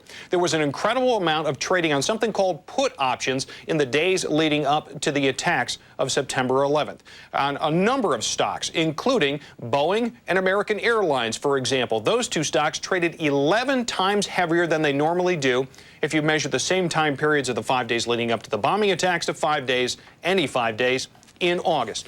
Now, I spoke earlier today with William McLucas, the former enforcement chief of the SEC. He says certainly there is something suspicious about that, but it may take diplomacy to get at the banking records if indeed these transactions did take place around the globe, as Carl Cameron has suggested earlier on in this broadcast. Now, he says that Secretary of State Colin Powell, in his initiative to try and build a coalition, may need to ask certain countries like Cyprus, countries like the Cayman Islands, countries like Panama, to help them out and to decide whether they are with the United States or not. And it may take that kind of diplomatic effort in order to get those records to find out exactly who is behind these trades that were very handsomely profitable, reportedly in the tens of millions of dollars. Shepard? Steve Brown reporting from Chicago. Not a lot of profitable today unless you were on the short side on Wall and Broad. It was down again. Down more than 1,200 points now since all of this happened, down 13%, heading for what could be the worst week ever on Wall Street.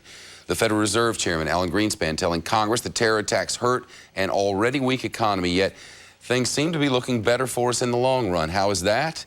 Our senior business correspondent, Terry Keenan, with us. Better in the long run. Terry, please give us more on that. Yeah, let's hope so. But first, Shep, let's run through the damage report from today's trading. You know, if this market this week feels really bad, that's because it is 4 days of relentless selling. And that means, as you mentioned, it is shaping up to be the worst week for stocks since the crash of 1987. Now, after a brief reversal late yesterday, sellers were back in control from the opening bell today. And when it was all said and done, the Dow was down 382 points. The NASDAQ down 56. Both those indexes now at three-year lows. $1.2 trillion in market value has now been wiped out as this nation's insurance companies today said that the toll from the World Trade Center bombings now tops $70 billion. Well, lots of numbers today, none of them good. And if you're wondering just why the Dow has plunged so much in the 4 trading days since last Tuesday's terror attack, consider this. 6 of the 30 Dow stocks are big players in the airline and travel industries, and each of those 6 stocks are down more than 20% in that time frame. United Technologies, which makes aircraft engines and systems, down 37%. Disney shares down 29%. And GE, which makes engines and leases many aircraft to some of those suffering airlines, down 22% just since Monday. Well, today investors also had to mull over some comments from Alan Greenspan and other financial leaders testifying before Congress. And the Fed chairman said what a lot of us already know, that these terror attacks last week will have a negative effect on the economy in the short term. Indeed, Greenspan said much economic activity ground to a halt last week. Still, Greenspan is optimistic long term. He sounded a positive note, saying that he doesn't expect any lasting impact. And Shep, it should be noted that stocks plunged as well after the attack on Pearl Harbor in 1941, but that didn't last. In fact, the market bottomed out 6 months later. Let's hope this time the same pattern will emerge, perhaps even earlier. Yeah, war economies are often good for us. If looking toward that, especially given the fact that President Bush will be speaking tonight, any thoughts on places people might put their money knowing a war economy is coming? Well, war economies can help, especially the spending that is associated with it. And, of course, the rebuilding that will have to be done, some of the building companies, some of even the office furniture companies. And, of course, then there's the obvious, the defense companies. They have held up, as you might expect this week, rallying just a bit. And all that government spending should come at a good time for the U.S. economy, which is probably already in a recession. Terry Keenan live for us in Fox Central. Terry Keenan, thank you very much. Let's take a live look downtown now where the rescue efforts continue. Oh my, a flag flying there high above the smoking rubble. This fire has been burning since the day it all happened, obviously. They keep digging, and as they dig, they find more fire. They put that fire out, dig more, and find more fire. They think it's a process that will go on for quite some time now. This is an area at which we have not looked live until today. Our technical wizards have us a camera position that is truly second to none as far as following the rescue and recovery efforts there from ground zero. And you can see this is, I was yesterday calling this a piece of the facade of the building that fell from a high story. I've since learned I was completely misinformed on that. And this is the base of what was the southern tower, the south tower of World Trade Center. For blocks in all directions here, blocks and blocks, nothing but rescue workers, soup kitchens, medical stations, everything you need to clean up after a war. It certainly feels like a war zone there, and the folks responsible for cleaning it up and getting it back into shape say they're doing everything they can to return life in Lower Manhattan to normal. whatever normal is. The Fox Report continues in a moment with the U.S. military getting ready to strike back at terror. A special Marine Expeditionary Unit shipping out. We'll have the top of the headlines at the bottom of the hour in 90 seconds.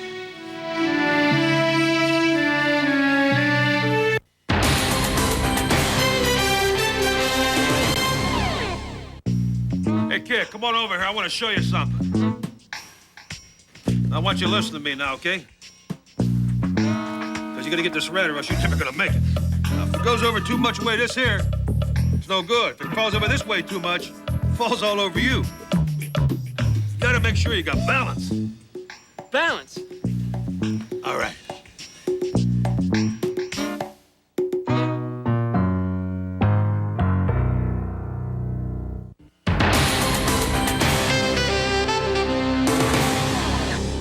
Fox News Channel Daytime. You want to make the right choices. We give you the power to decide for yourself. Fair and balanced. The most powerful name in news. Fox News Channel. We report, you decide.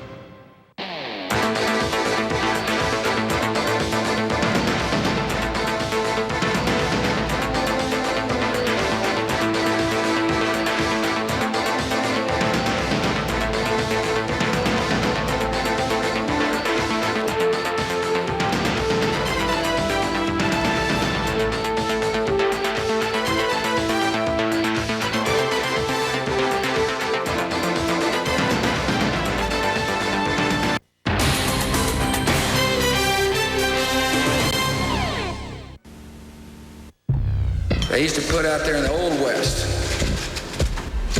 a wanted poster. It said, wanted, dead or alive.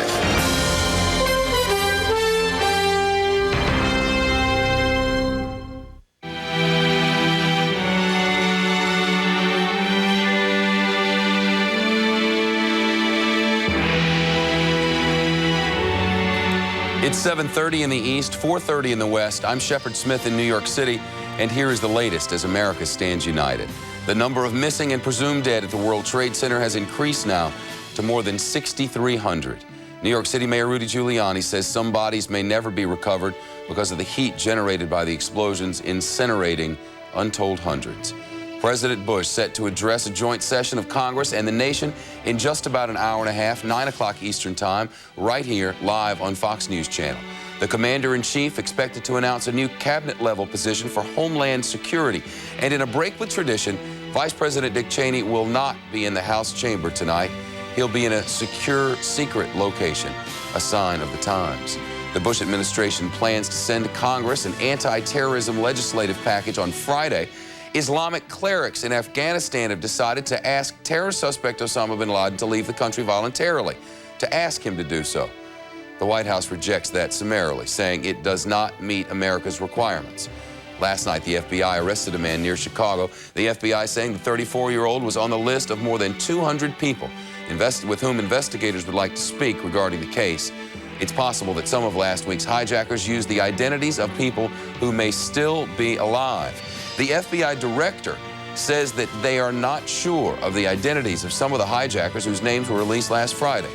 Tourism appears to be hurting nationwide and around the globe. In New York City, 4 Broadway shows are closing early this week. Hotels are at but 45% occupancy. Other airlines laying off workers as well. The company's president saying that the cuts will be announced next week, that from Delta Airlines, and they could be significant and sweeping. Search and rescue and cleanup operations carrying on around the clock. Workers not put off by pouring rain in New York City. That rain making search all the more difficult and certainly more dangerous and no more comfortable for the correspondents working around the clock to cover it all, including our own Rick Leventhal, who's at Ground Zero for us once again this evening. Hey, Rick. Shepard, if you add the new number of missing and the number of identified dead, it totals 6,503. It is a staggering number and an unimaginable sea of wreckage still on site here. 70,000 tons has been removed, but there's still more than 1 million tons to go. And here at the site of the former World Trade Center, we had a delegation of almost 40 senators, including Trent Lott, the Senate Minority Leader, and New York Senators Hillary Clinton and Chuck Schumer, all of them pledging to help the city recover and rebuild as they toured the site. Former heavyweight champ Muhammad Ali also visiting here today, telling reporters that there are fanatics in every religion and not all of Islam is bad. And new video from FEMA today showing how much has been accomplished and how far there is to go. Building inspectors telling us the towers came down in a progressive pancake collapse. Floors failing and falling, creating a domino effect. The inspectors now examining the buildings that are still standing, trying to detect possible secondary collapses before they happened. Also concerned about high winds that could make things more unsteady and more unsafe. And also today, the operator of the World Trade Center says he's considering building 4 50-story towers to replace the 2 110-story towers that fell, and also to create a memorial on site here, saying the city lost 10% of its office space in the financial district, and that space needs to be replaced. The mayor says the cleanup here should take about 6 months, and in the meantime, he says the city will invest $800 million from 2 pension funds into the stock market as a show of support. And of course, Shepard, as you know, the mayor will be in Washington tonight for President Bush's address to the nation. Yeah, a lot of speculation too, Rick, about whether the mayor may in fact be a part of the ceremony in some way. We'll see, but it certainly sounds possible that the mayor of New York City may get a new job out of the whole deal, but who knows. Anyway, Rick, you're talking about this land down there and how they may use it, talking about wanting to build 4 more towers. Won't the city and the victims' relatives be in on this decision-making process? That's unclear at this point, but certainly the guy in charge of the World Trade Center site, he's considering a lot of options, and he's talking to engineers and architects, and no doubt he'll be talking to people close to the families as well. But as you know, Shepard, there's also a concern about the ground, the stability of the ground here as well, and that's an ongoing concern for the engineers on site here, whether anything can be built because of the landfill that it's sitting on and the fact that there's a possibility of flooding and collapse. So they're being very careful at this point, and will have to remain very careful here for the months to come. Rick, I know that you're pretty well downtown all day long, but this has affected the whole city, and in some positive ways, I hear the crime rate's been affected. What do you know about that? Yeah, the mayor has said that. He said it a couple of days ago. The crime rate has gone down. It had been going down anyway, but now apparently it's gone quite a bit further. There were some concerns right after this attack that perhaps crime might go up because people would know that many of the police officers have flooded downtown. But in fact, there are still police on duty in every borough in this city. And apparently, because of the focus on the rescue effort and because of the nature of the attack, the exact opposite has happened. There are fewer crimes being committed and apparently more people doing good. Rick Leventhal, live for us downtown, and this officially from His Honor the Mayor. Crime down in the Big Apple, 63%. By land, sea, and air, the U.S. military preparing for its campaign against terrorism. About 2,200 Marines and sailors are part of a Marine Expeditionary Group loading 3 ships bound for the Mediterranean today. The commander of the unit says the deployment was scheduled before last week's attack. We have information coming from the Pentagon to us to deliver to you through correspondent Jonathan Seri, who's live at Camp Lejeune in Jacksonville, North Carolina. Hello, Jonathan. Hi, Shepard. A lot of emotional farewells today. A total of 2,200 men and women shipping out of Camp Lejeune today. They were all members of the 26th Marine Expeditionary Unit. They boarded 3 Navy vessels, the USS Baton, the USS Whidbey Island, and the USS Shreveport, which is what you're seeing in this video here. Their official destination, exercises in the Mediterranean. We have no specific tasking at this time. We will go on our normal routine deployment, and we'll take whatever tasking comes in due time. The deployment had been scheduled long before last week's terrorist attacks on the Pentagon and World Trade Center. In light of recent events, what started out as a routine mission could change at any time, and that added to the intensity of the farewells from the Marines' family and friends. But the Marines say they are determined to carry out the job they signed up to do. I feel like I'm doing something real good for everybody, not just for my family, for everybody else in the world. And they call these Marines America's 911, and those Marines say they are ready to answer America's call for help. Shep, back to you. Jonathan Seri, live for us at Camp Lejeune. Jonathan, thanks a lot. Afghanistan's Muslim clerics now say they really want bin Laden to leave, but they only want him to leave Afghanistan if he wants to. That, of course, not likely to happen, but should bin Laden leave Afghanistan, where in the world would he go? A Fox report now from Greg Palcott on assignment for us live this evening in Islamabad, Pakistan. Osama bin Laden, who is believed to have been living in Afghanistan for several years, got a message from the Taliban's religious scholars today: leave. They were meeting in Kabul to decide what to do with the terror suspect. Their recommendation was expected to be accepted by the Taliban spiritual leader, Mullah Muhammad Omar. It was seen as an attempt by moderates to fend off a U.S. military attack in the wake of last week's terror strikes. But with questions raised about whether and where bin Laden would go, some here were skeptical about how serious the recommendation was. They think that they can, sort of prevaricate and procrastinate and postpone the inevitable, which I think is a flawed reading of the mood in the United States. In fact, Washington rapidly rejected the Taliban cleric's decision. Voluntarily or involuntarily, we believe that Osama bin Laden has to be put under control and turned over to authorities who can bring him to justice. And it should be done rather quickly. We want action, not just statements. Meanwhile, in Pakistan, there was no let-up Thursday in anti-American demonstrations. President Bush burned an effigy by angry crowds. They're upset about Pakistan's decision to cooperate with the United States on that possible military action against Afghanistan. A general nationwide strike has been called for Friday.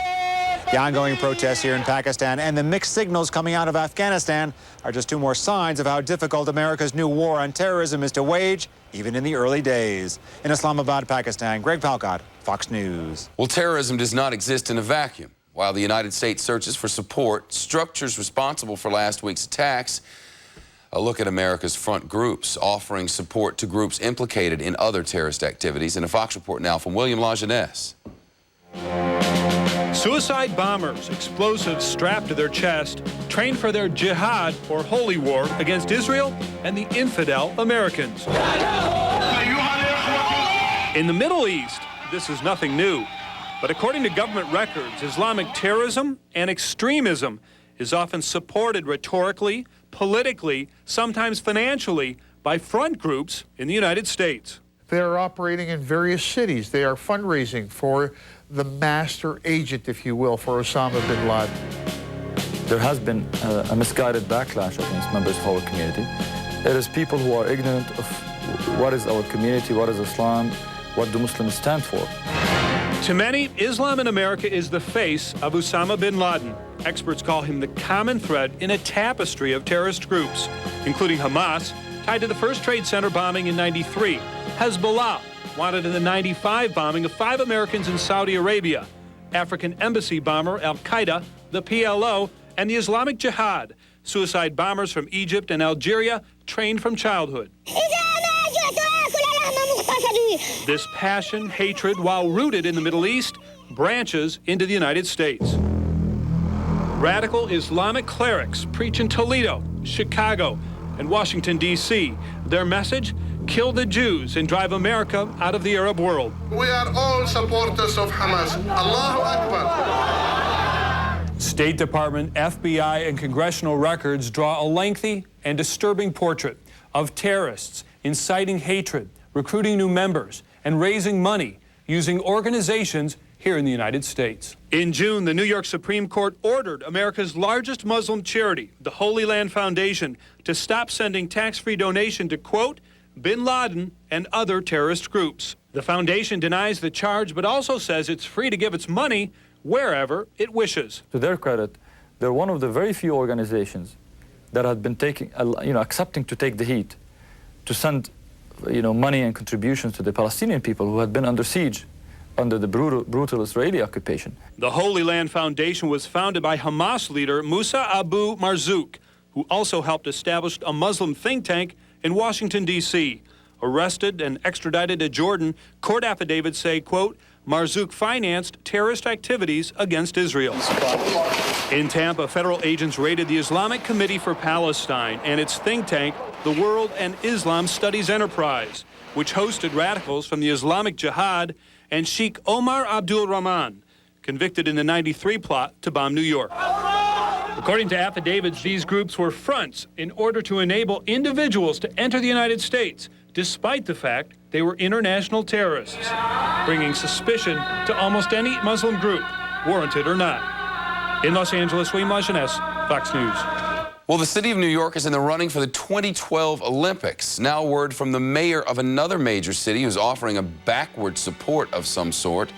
and the president of the International Olympic Committee on the future of the Winter Games in Salt Lake City. Plus, we are getting new information from the White House about what President Bush will say to the nation tonight and the details of who will be in the audience. That's 9 o'clock Eastern Time as our Washington managing editor, Britt Hume, brings you the address of the Commander-in-Chief.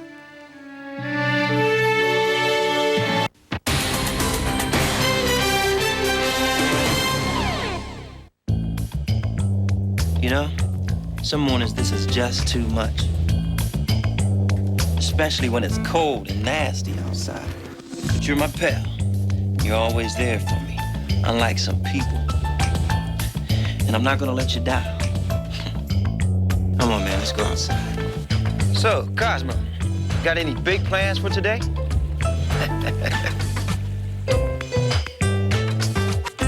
There you go. Mother Nature takes her toll, raging against the elements. Fox News Channel is there, bringing you the updates. From the eye of the storms to the aftermath of destruction, make Fox News Channel your only source for complete and up-to-the-minute reports. What, you got the tickets? You bet I'm there. I'll pick you up. Oh, wait a second. You know, I can't make it. No, I can't. Yeah, it's pretty important. I gotta go. Okay, I'll talk to you later. There's Daddy's little girl.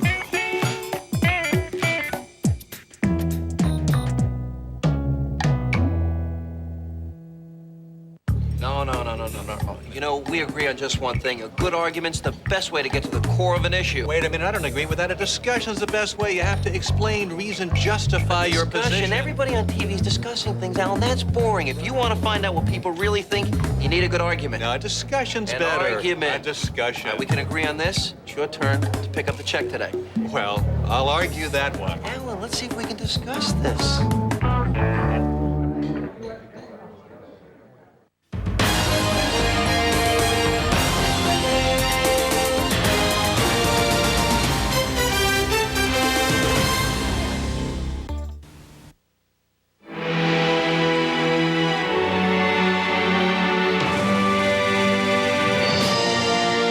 Well, the former Prime Minister of Israel calls the attacks on America a wake-up call from hell. Benjamin Netanyahu was on Capitol Hill today giving Congress advice on winning the war on terrorism. Team Fox coverage continues now. Wendell Goler live in Washington. Wendell. Shepard, call it a motivational speech from a man whose country has suffered for years from terrorist attacks. Benjamin Netanyahu came to power after a wave of suicide bombings and attacks by Arab militants led Israelis to shift their focus from reaching a peace deal with the Palestinians to security. Netanyahu says the network of support for Osama bin Laden and other terrorists must be wiped out before they gain chemical, nuclear, and biological weapons, and he says fundamentally change the course of human affairs. Netanyahu was warmly received by the House Government Reform Committee, which includes California Democrat Tom Lantos, the only Holocaust survivor in Congress. Lantos says we're embarking on a long and painful struggle like no other nation has undertaken. Netanyahu focused much of his testimony on nations that harbor terrorists like Afghanistan. He says they must face the most punishing diplomatic, economic, and military actions this country can bring to bear. He said any sign of weakness will only encourage more attacks. We have received a wake-up call from hell. Now the question is simple. Do we rally to defeat this evil while there is still time? Or do we press a collective snooze button and go back to business as usual? The time for action is now. Today, the terrorists have the will to destroy us, but they do not have the power. There is no doubt that we have the power to crush them. Now we must also show that we have the will to do so. Because once any part of the terror network acquires nuclear weapons, this equation will fundamentally and irrevocably change, and with it the course of human affairs. Committee members say the coming campaign will require tremendous support from America's allies in Europe and elsewhere, but Netanyahu did not seem to put as much stock in the international coalition President Bush is trying to build. Instead, he said it is the United States that must show that it will not withdraw in fear and instead will strike back hard. And Netanyahu was not impressed that his old nemesis, Palestinian Chairman Yasser Arafat, has condemned the trade center attacks. Asked if the U.S. should consider Arafat a terrorist, Netanyahu said that's what he is. Shepard? Wendell Goldert, live for us in our Washington newsroom. Wendell, thanks. The President of the United States will address the nation and the world just about an hour and 15 minutes from now. Tonight, the White House tells us that he will instruct the world. You are either with us or you are with the terrorists. It is clearly the most important speech of George W. Bush's young presidency and probably the most important that any of us in my generation or younger has ever heard. 9 o'clock Eastern Time tonight on Fox News Channel with Britt Hume.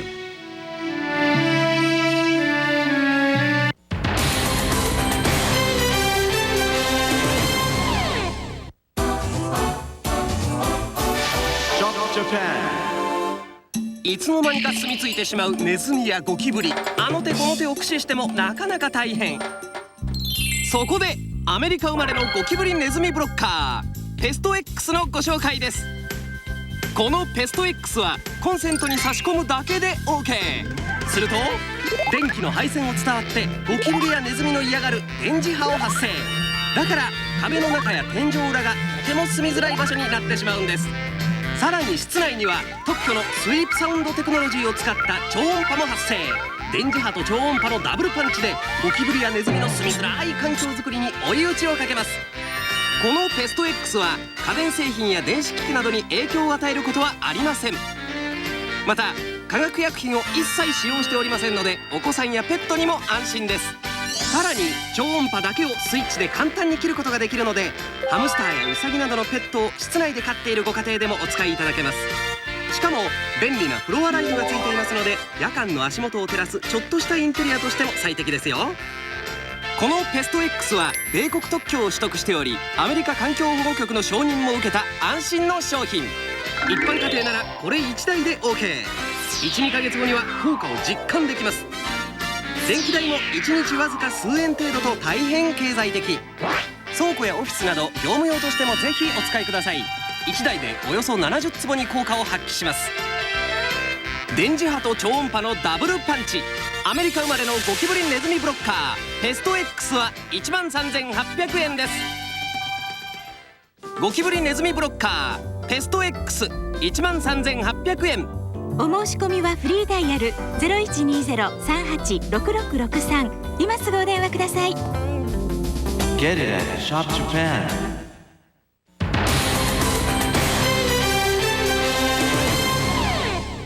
The city of New York is among 8 American cities in the running to become the United States candidate for the year 2012 Olympic Games. The mayor of Rome, Italy, today saying that all other international candidates should pull out if the Big Apple gets the United States nod. But today, the real concern is the Salt Lake City Olympics, which are fewer than 6 months away. The president of the International Olympic Committee granting emergency powers to cancel the Winter Games. A Fox report now from Carol McKinley live in Denver. Carol, they haven't been canceled, have they? No, they haven't, Shepard, and they're not close to being canceled. But experts say that these games, which are to start up in February, are a... Well, that happens sometimes. So they haven't been canceled. The scheduled start may have changed just a bit. We'll get that information for you and promise to get it to you as we can, and we'll also get it put on our website at foxnews.com.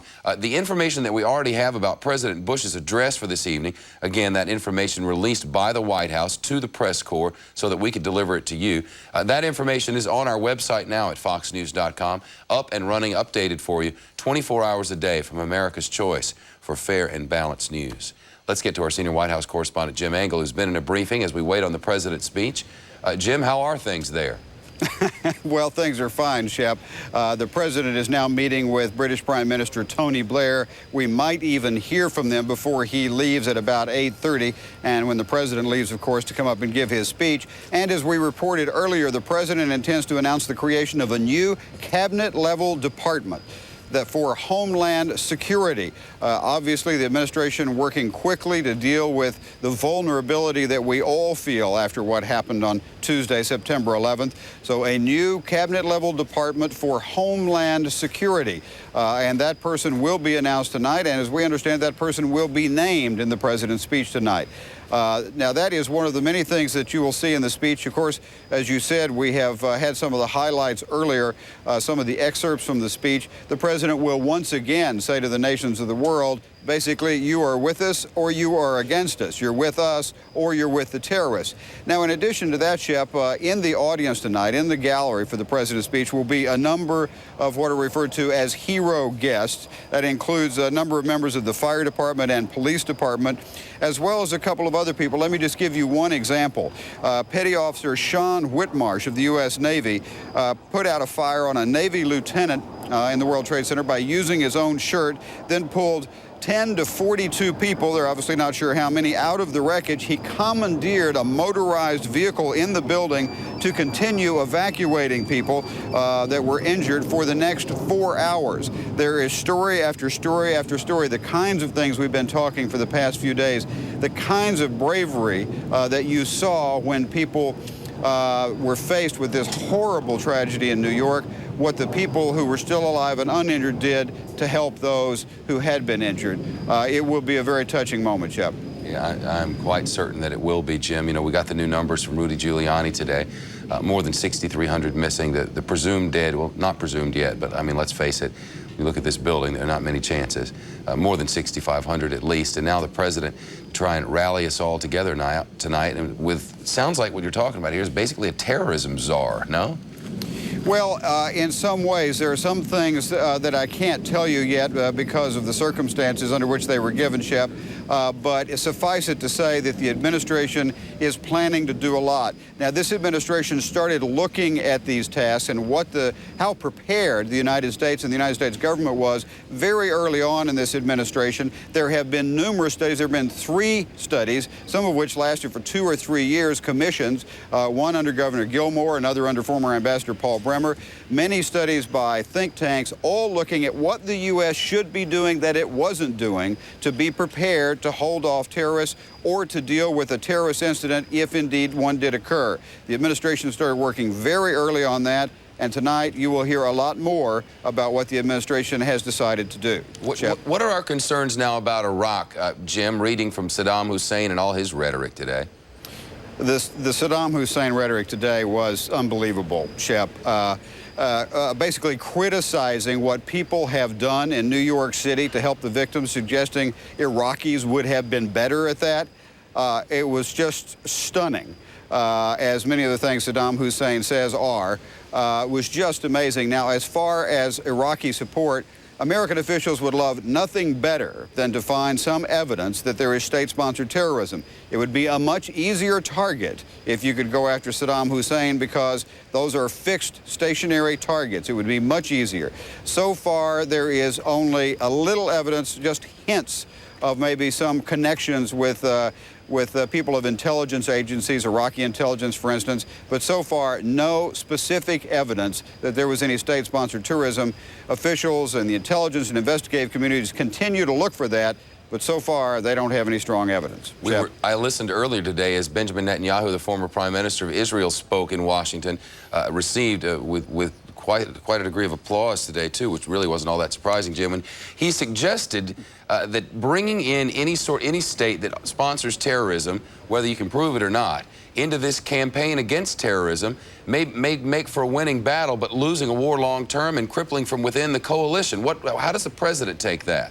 Well, you know, one of the things they've been worried about, Shep, is that you want to retaliate and you don't want it to just be a single prong, one-time event. They've made that quite clear, that this is a sustained and, as the president called it, sweeping enterprise to go after terrorism.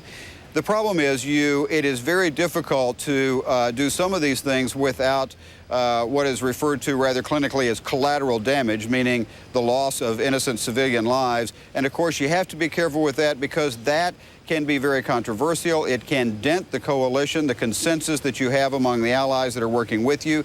And in fact, the administration is trying to work with states that we have previously accused of sponsoring terrorism, including Iran and Syria, trying to get them to help provide information.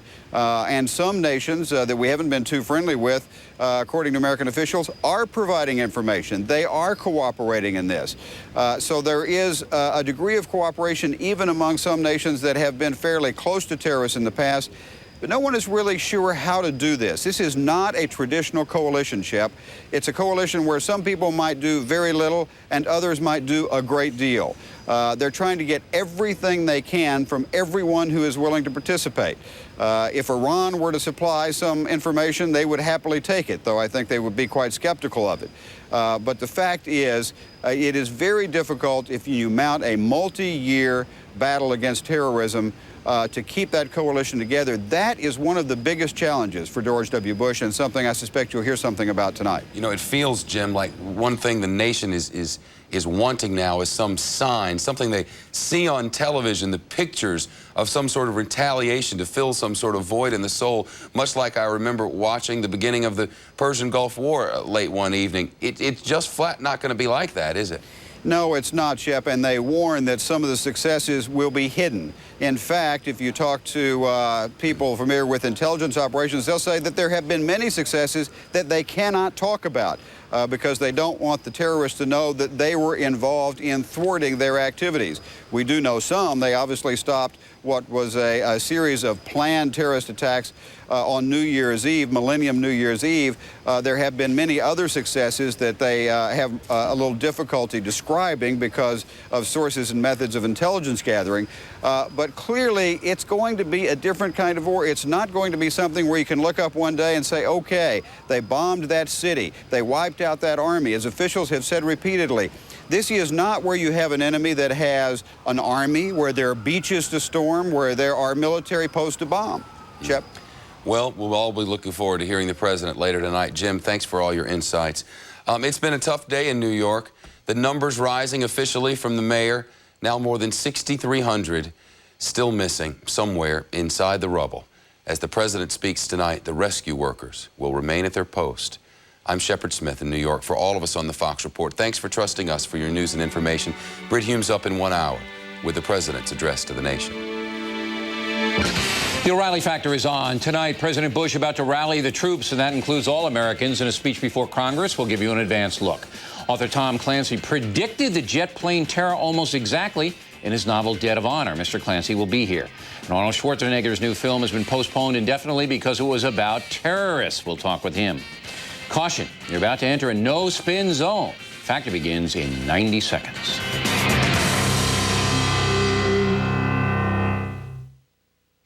An America United update. I'm Shepard Smith, and here is the latest. The number of missing and presumed dead at the World Trade Center increased to more than 6,000.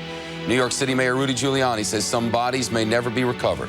President Bush set to address a joint session of Congress and the nation and world in just about an hour, 9 o'clock Eastern, 6 o'clock Pacific, right here live on Fox News Channel. President Bush expected to announce a new cabinet-level position for Homeland Security. Vice President Cheney will not be in the House chamber tonight, a very rare move. The White House says he'll be at a secret, secure location, and that move certainly a sign of the times. The Pentagon tells Fox News dozens of warplanes from various Air Force bases are heading to the Persian Gulf and the Indian Ocean.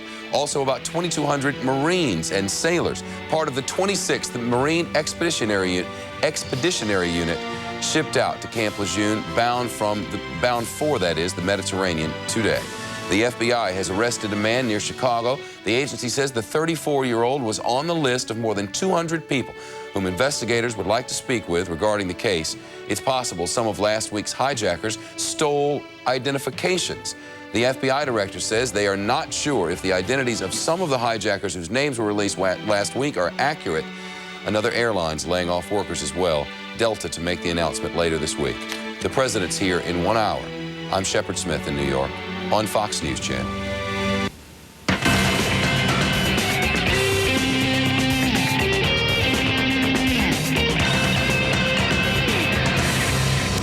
Hi, I am Bill O'Reilly. Thank you very much for watching us tonight. We are less than an hour away from President Bush's remarks before Congress, which, of course, we will bring you live.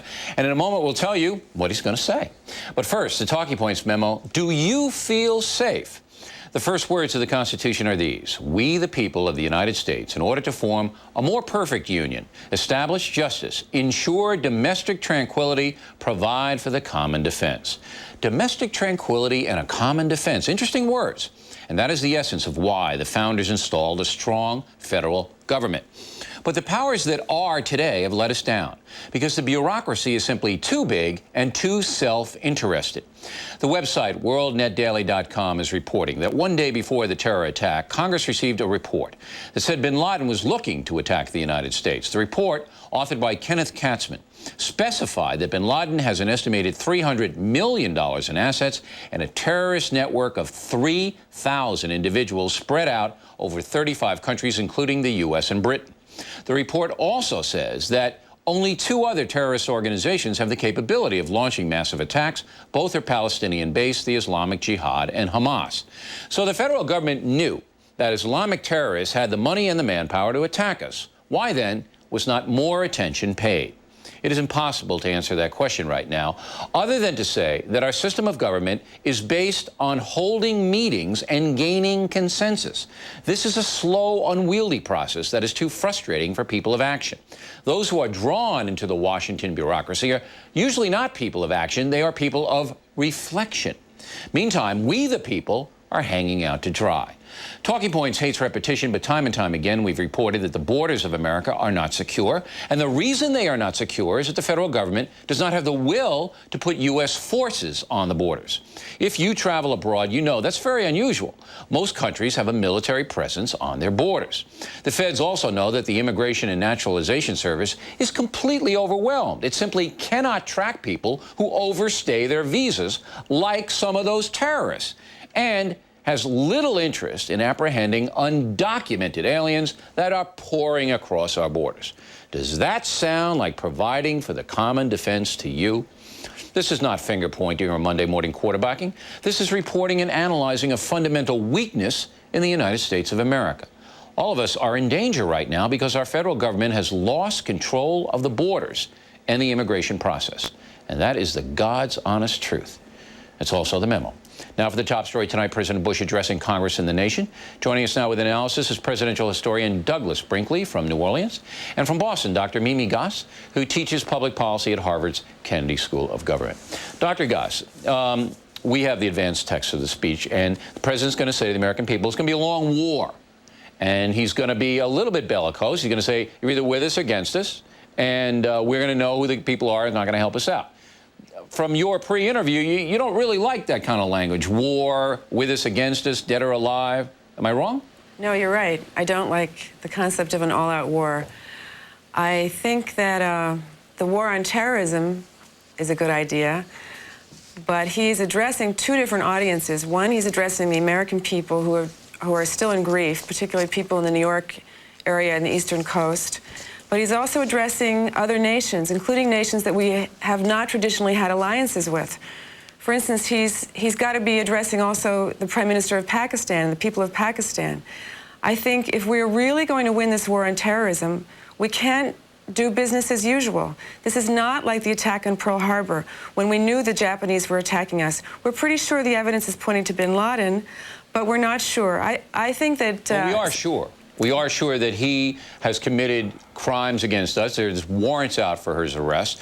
But, I mean, you seem to me to be... See, President Bush is going to try to satisfy the American people first, as you know.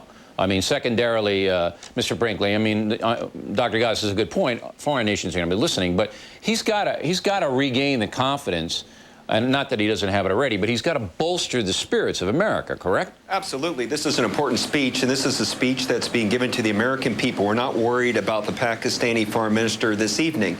This speech is going to go down in history the way Woodrow Wilson addressed it at World War I, the way Franklin Roosevelt at the entry of World War II. What President Bush is going to tell us is we're on the eve of a different kind of war. The USS Theodore Roosevelt and 13 other ships have left Norfolk, that all of our forces are on red alert around the world, and we are doing an extraordinary job of coalition building, not only as the Soviet Union, former Soviet Union, Russia on our side, but the 3 former Soviet republics that are bordering Afghanistan are on our side. This is a clear-cut mandate around the world. What Bush needs to do tonight, and what I'm sure he's going to do, is try to articulate to the American people to have patience, to remind us that this is not World War II, that this is a long war on terrorism. We're going to try to get some instant results, but don't expect the entire network of terrorism, which you outlined on your talking points. I wonder if courage is going to be addressed here, because a lot of people are afraid, and the stock market is a great example of that. But there's 2 problems with that, Mr. Brinkley. There are 2 problems. Number one, today Iraq made some very insulting statements to the United States, saying basically we could have done it better if we did it, you know. Right. Well, that's really good. And Iran said, hey, we're not letting you use our airspace. You try to get across our airspace, you're going to have trouble with us. Dr. Goss, I mean, you can't, I don't believe, if you're the President of the United States in a climate that we're in right now, with 6,000 bodies in the street, you can't let those nations insult us and just shrug your shoulders, can you? I don't think we have to think about those nations, but I think we do have to think about the 80 nations that were represented at the World Trade Center. Well, let's stick with Iran and Iraq for a minute. I mean, you're striking a conciliatory note and suggesting that the president be that, but you got insulted today by Iraq, and Iran says, we're not helping you. You come across our airspace, it's going to be trouble. What do you do with those countries, Doctor? I believe that we should bring bin Laden to justice, which is what... Doctor, you're dancing. You're doing the cha-cha. I asked you a very simple question. I went to the school you taught there. You know. Come on, what do you do with those countries? I think you listen to people like Colin Powell, who is a voice of restraint right now, and he's the man who is the military man. He's the man who's fought wars before and fought protracted wars before. Okay, and he's also the man that let Saddam Hussein live when we could have taken him out in the Gulf War. So I think that's debatable myself. It's not debatable. That's exactly what happened. He didn't want to go in. In fact, Schwarzkopf was the hawk and he was the dove. All right, Mr. Brinkley, what do you do with Iran and Iraq? Well, we give them warning, just like we're giving everybody else. This line's been drawn in the sand different than his father, and this line is either on the side of the United States and in the war against terrorism, or you're not. And Iraq has to be put on notice now also. What do you mean put on notice? What does that mean? Put on notice means that we have a number of long-standing grievances with Iraq, and that this may end up being Iraq involved in the war that's going on right now. There's some evidence, and I'm not privy to it any more than you are right now, that a couple of the terrorists have connections with the Iraqi government. We don't have all that information. Our State Department's not going to be telling us that. They're not laying out our war plans for the American people right now. But if that's the case, this could be a Gulf War II where Iraq's involved with this, and it's not just about getting bin Laden in Afghanistan. All right. Now, what I'm hearing now, and correct me if I'm wrong, both of you, is that Mr. Brinkley wants a strong presidential, forceful address. But Dr. Goss, you want a more reserved, measured tone. Is that correct? I would like an address that is not going to lead to an all-out war. I think people on the streets do not want an all-out war. Well, you're wrong about that. 80% of them want military action, and they want it fast. Now, I don't think that's right, but that's what the American people want. But I mean, it might be different in Cambridge, but that's what people in the United States want. I think we should play it out, though. What happens if we have some huge strike? Then what happens to us? Today in the subway, coming in from Boston to work, they have announcements now like they used to have in London. Please pick up all of your packages. Please make sure the place around you is clear when you leave the subway. That's just a preview of what we're going to get. Well, listen, it's better to have that preview than to have the Iraq develop nuclear weapons, which will be used in the United States in a terrorist attack. It's a 24-hour-a-day job to monitor Iraq on germ warfare, chemical weapons, and nuclear weapons. And if we know they're stockpiling or developing any of these, this is the time when Bush has a mandate to strike out at Iraq. All right. Well, both of you, thanks very much. And we do believe that the president will take a somewhat aggressive tone tonight, but we'll say that patience is needed as well. Thank you very much for helping us out, both of you. Thank you. Next, are there terrorists living among us? One columnist says, yes, there are. So what should we do about it? Back in a moment with that debate.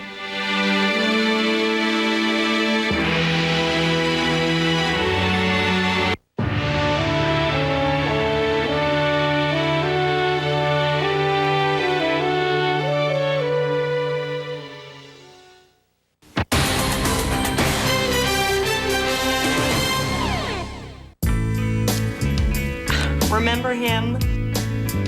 He was such a jerk. A complete jerk, but so cute. So wrong. Yeah, but everybody told you. I know, but I didn't want to hear it. You listen to me. That's different. I trust you. When you tell me something, I know it's the truth. Well, in that case, trust me. That was one ugly dress.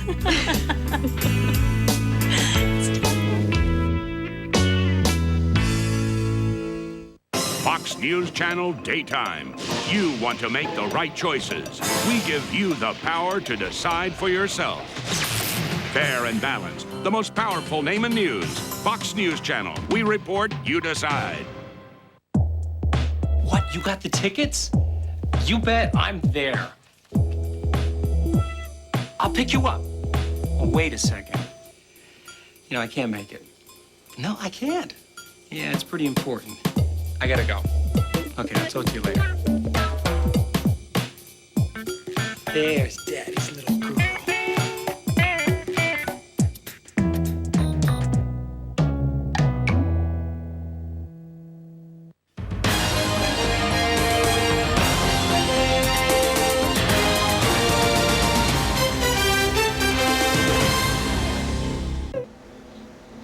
All right, in a couple of seconds, we're going to show you President Bush and Tony Blair, the Prime Minister, there they are, of Britain. And they are just finished up their meeting, and they're telling everybody that they had a nice meeting and everything is swell. Britain, of course, is giving all their support to the United States, standing, as Mr. Blair said, shoulder to shoulder, as Mr. Bush and Mr. Blair are doing right now. We'll keep you posted if anything happens there that you should know about. And we're about 45 minutes away from the president's address to Congress, which we will carry live. In the Impact segment tonight, conservative columnist John Podhoretz is writing in the New York Post, says there is a fifth column of Islamic terrorists living in Arab American communities in the United States. John joins us now. All right, I believe you. I believe you that, but I don't think they're all over the place. I think there are a few. Obviously, we see that the FBI is trying to hunt them down now. So what do we do as Americans? Do we cordon off those neighborhoods in Detroit and other cities, and what do we do? No, we don't have to, fortunately. I think there are two separate interlocking ways that you deal with saboteurs. Fifth columnist, by the way, is a term that comes from the Spanish Civil War and refers to the notion that there are military men living inside the gates of a city who are there to perform acts of sabotage and terrorism. Right, the Nazis had them in the United States in World War II. Right, but they very saboteurs. Well, we believe so, but there were almost no incidents of it, and and of course it was an fear of a fifth column that led to the to the great domestic shame, which was the internment of the Japanese. Fortunately, today we are not. We do not face an entire nation's military threat. And but there is a hysteria in America right now. And we saw it last night with Congressman Cooksey from Louisiana, the turban deal. And there, Arab Americans are afraid because people are shooting at them. One guy was killed in Arizona. Now you have to remember there are 281 million people in the United States, and the number of bias incidents of really serious vintage can be counted on two hands. That's percentage-wise. In other countries, it seems to me, people would be being pulled from cars and beaten in large numbers. So I think the United States has been showing remarkable kindness and solicitousness of the difficulties that Arab Americans and Muslims face in the advent of this attack. On the other hand, we face this great problem. We know that these guys who